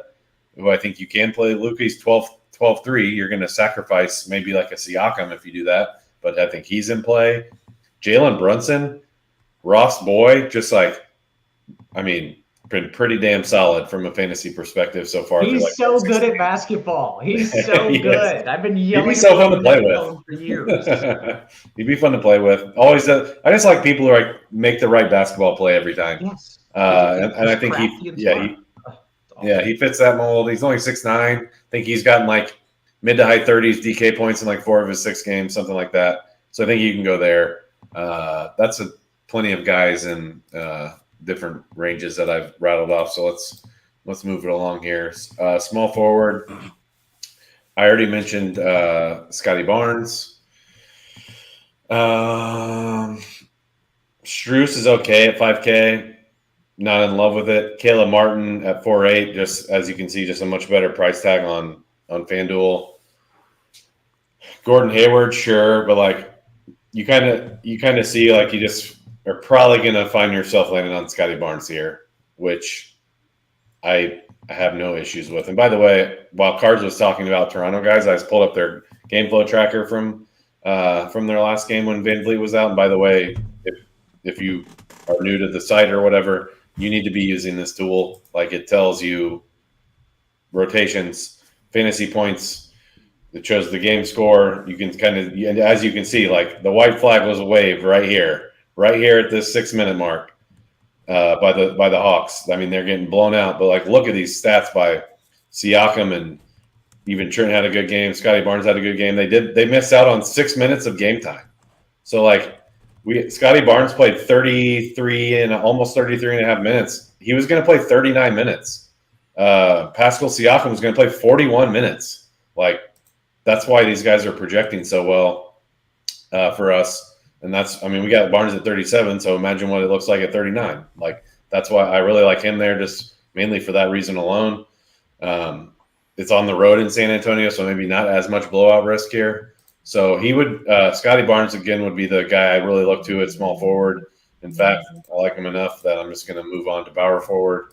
That's where KBD really comes into play here. A bunch of other like cheapish stuff that's okay that I don't really want to talk about just because I think you play him. But then when we talk about expensive stuff, Randall, like Zion's there. The Giannis Luka discussion, that's there. So I think that's kind of what you're looking at. Just play him, but then maybe at the forward spot, maybe that's where one of your spins is. Siakam, we talked about this on Monday. I hate that he has center only eligibility, but I mean, got him at 54 fantasy points, so maybe you find a way to get him. But there's some really good cheap stuff. Brooke Lopez, I was shocked when I saw this. Sometimes when I'm doing the new core plays format, I look at people's game logs to see if I can glean anything to write about. Look at this. Look at Brooke Lopez. 29, 33, 27, 40, 36, 39. He's 5'4". Like, what's this? This dude must like. He decided to start rebounding because for a while he was afraid of rebounding. That was changed. I don't know. Let's look because I mean maybe it's just he's just actually had a good offseason and is actually healthy this year. I know he was dealing with that back stuff last year. Yeah, he's rebounded a little bit, especially the last 2 of the last 3 games. Shooting pretty well too. I'm sure that's a lot of it. That's probably going to regress. But man, you could do a lot worse than a 5'4" Brooke Lopez against the Pistons. Then you have Şengün there. You have Bam Adebayo at 7'8". Like this slate's a little overwhelming, and I'm gonna throw I gotta put my little tournament plug in for Domantas Sabonis because in like 2 games, like De'Aaron Fox missed 11 games last year at the end of the year, and they had recently required Sabonis. Sabonis played 2 of those games, and then they shut him down for the rest of the year. In one of those games, he had like a 20, 16, and 8 or something, and it was against the Celtics. He played like 36 minutes, had like 63 DK points. So like he's not projecting as great as all these other plays because he's going up against the Heat. But he just did that against the Celtics, who literally like broke records last year for being one of the best defenses ever. So I just love him for tournaments. I want to put that plug in before I pass it back over. Okay, good stuff. Means I have a quick question about like game pace. I'm thinking about playing Luka, and he's against Utah. And in my head, Utah is slow and defensive, Gobert, but that's not true anymore, right? They don't have Gobert, and they're not the same team. They are not the same team. I'll double check that. I'll be looking at like Noto's first look article where we can get all this stuff. While you talk the cards, so I'll be pulling up on the share screen. Okay, excellent. Yeah, because I'm trying to make the Luka versus Giannis choice right now and trying to figure out what I can expect from you. Good luck. Yeah. Here's how the choice is going to go. It's going to be close my eyes and click a button. No, it's going to be you're picking Luka because you like the Mavs and you hate Giannis. That's actually 100% what's going to happen. You're right. Cards, what are we doing here GPP wise over on DK? Yeah, DK, not a whole lot of difference from how I'm handling it in a GPP perspective tonight. Not a ton of glaring salary differences. I will say that Knicks Hawks stack works out better on DK just because of the way the salaries work. Means you mentioned Brunson. He's pretty affordable there on DK. A couple other GPP guys that I just want to make sure I highlight. Cade Cunningham, 8,100 on DK. Not necessarily fantastic in terms of where his salary is, but we've seen the upside showing maybe a little bit more consistency. Not the greatest matchup, obviously, but if they're going to keep that game close, if you're playing Giannis on the other side in GPPs, run it back with Cunningham. Make sure you get a piece of that potential upside with him tonight. CJ McCollum, another guy under 5% owned if you want to go in those late games. I think we've largely touched on most of them. Like DeRozan has a ceiling, but now nobody's playing him because Levine's in. Vucevic is the same way.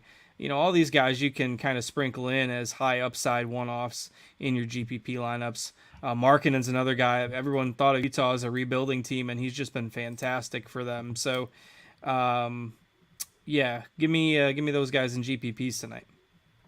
Okay, very good. Guys, we have, let's see, about 6 minutes or so here until lock. Cards, means, anything you want to add in or say? Let's do it. Okay, excellent. We'll take some QQs. Pulling up the RG Discord. If you're not in it, you should be. Why wouldn't you be? This is where all the cool kids hang out. Make sure that you're in that. They're going to scroll up a wee bit to DK Cash. This is such a good one, means. I don't know the answer to this. Brunson, which is why they're asking you. Brunson Lopez or Şengün Trey Jones? If that's mine, they're both fine. If that was mine, I'd probably do the Brunson one. Okay, very good. Fanduel Cash from Aside, 3v3 here. You want Pandemic P, Randall, and Şengün, or Scotty Doesn't Know Barnes, Zion, and Bam? Oh, I would definitely do the second one. Okay, all right. DKGPP cards, he needs a guard, 5,700 or less. DKGPP not named Trent. Guard, 5,700 or less. Let's see. I got it sorted by salary, not named Trent. I think Dosunmu is somewhat interesting tonight. And again, nobody's playing him now. It's a kind of a dead zone. Like Herder is the obvious play. He's probably the safest. Dosunmu if you want to get a little crazier. Okay, excellent. So let's see. DK Cash means Bam and Anunoby, and he wrote it as Adebayo and Anunoby, which is real confusing to say, versus Şengün Randall.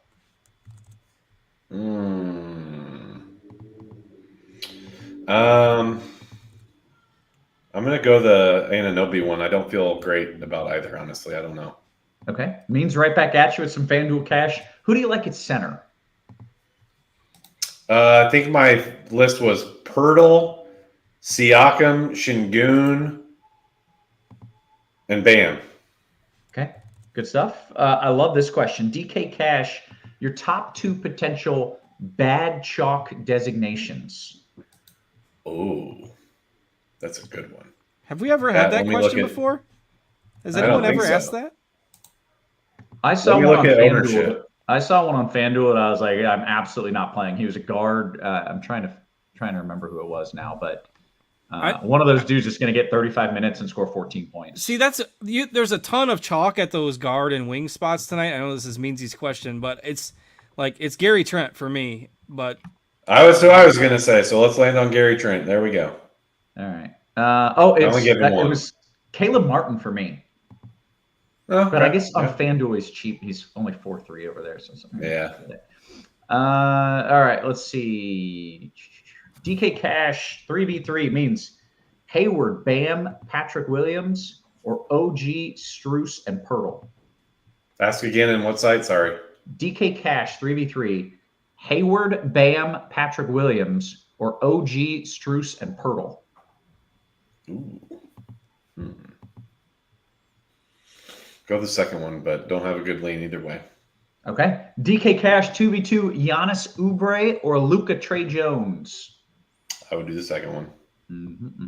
Griffin, DK Cash, last piece means 5,400 in the forward spot. Hit cards real quick. Cards, Brunson or Scotty B in a GPP? Oh, definitely Brunson and GPPs for me. Very good. 54 for me. Yep. Let's see. Scrolling. It's a bad spot to land. It's a terrible spot. Let's see. My God. There's nothing there, man. Harrison Barnes, Caleb Martin. Oh, man. Ooh, that's not fun. I would probably, if that's mine, I would probably do Martin.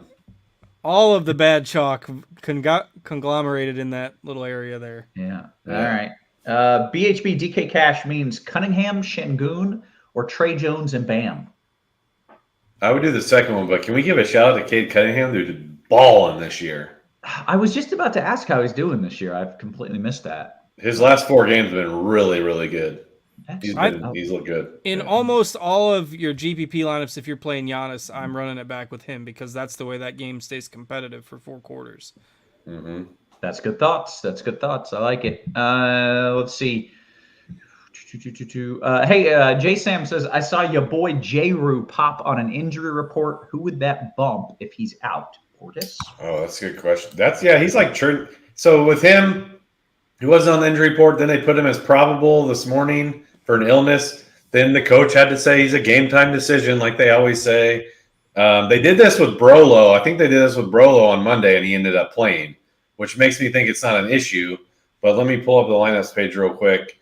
It would bump George. It would obviously bump Giannis a little bit, even if he can get bumped. Bump George Hill a little bit, Javon Carter a little bit, maybe Grayson Allen a little bit, but yeah, maybe Portis a little bit for usage, but yeah. Okay, very good. Cards. DS Weiland says DKGPP, Drew Holiday or Cade Cunningham last piece? Give me Cunningham. Very good. Fanduel Cash means pick one of these gentlemen: Trent, Barrett, Jalen Green, Oubre. I would do for cash, I would do Barrett. Okay. ST says your favorite stack of a game on FanDuel cards. Yeah, it's still New York and Atlanta, even though it's just slightly harder to fit on FanDuel. I just love the way that those stacks come together with players at different positions. Very nice. C. Denny says, I missed the FanDuel point guard plays. Means, could you run through them real quick? I think there was a bunch of them. Yeah, I'll try to run through that really quickly. And by the way, we're on lock like now, just for everybody out there. Lock is coming up. Yeah, Trey Jones off top. Trey Jones, Davion Mitchell. Those were the two. Like I was good, and then Luka up top. That was it. Yeah. Very good. Okay. DK Cash means we hit lock, but another question. Anyways, 3v3 means DK Cash, Trey Jones, Barnes, Strus, or Hayward, Bam, Patrick Williams. First one. Okay, very good. Hey, if you guys like this show, hit us with a thumbs up. That's all we ask for, and then make sure you come back again. We got to bounce out of here early, right at lock. We got some things we got to get done, get taken care of here. So make sure you're hanging out with us, hitting that like and subscribe over on the YouTube. Make sure you join the RG Discord as well. Big shout out to our FanDuel, our sponsor, FanDuel. With that, for Means, for Cards, and for our wonderful production team, always working hard behind the scenes. Guys, we appreciate you. We love you. And we will catch you tomorrow. You have been crunched.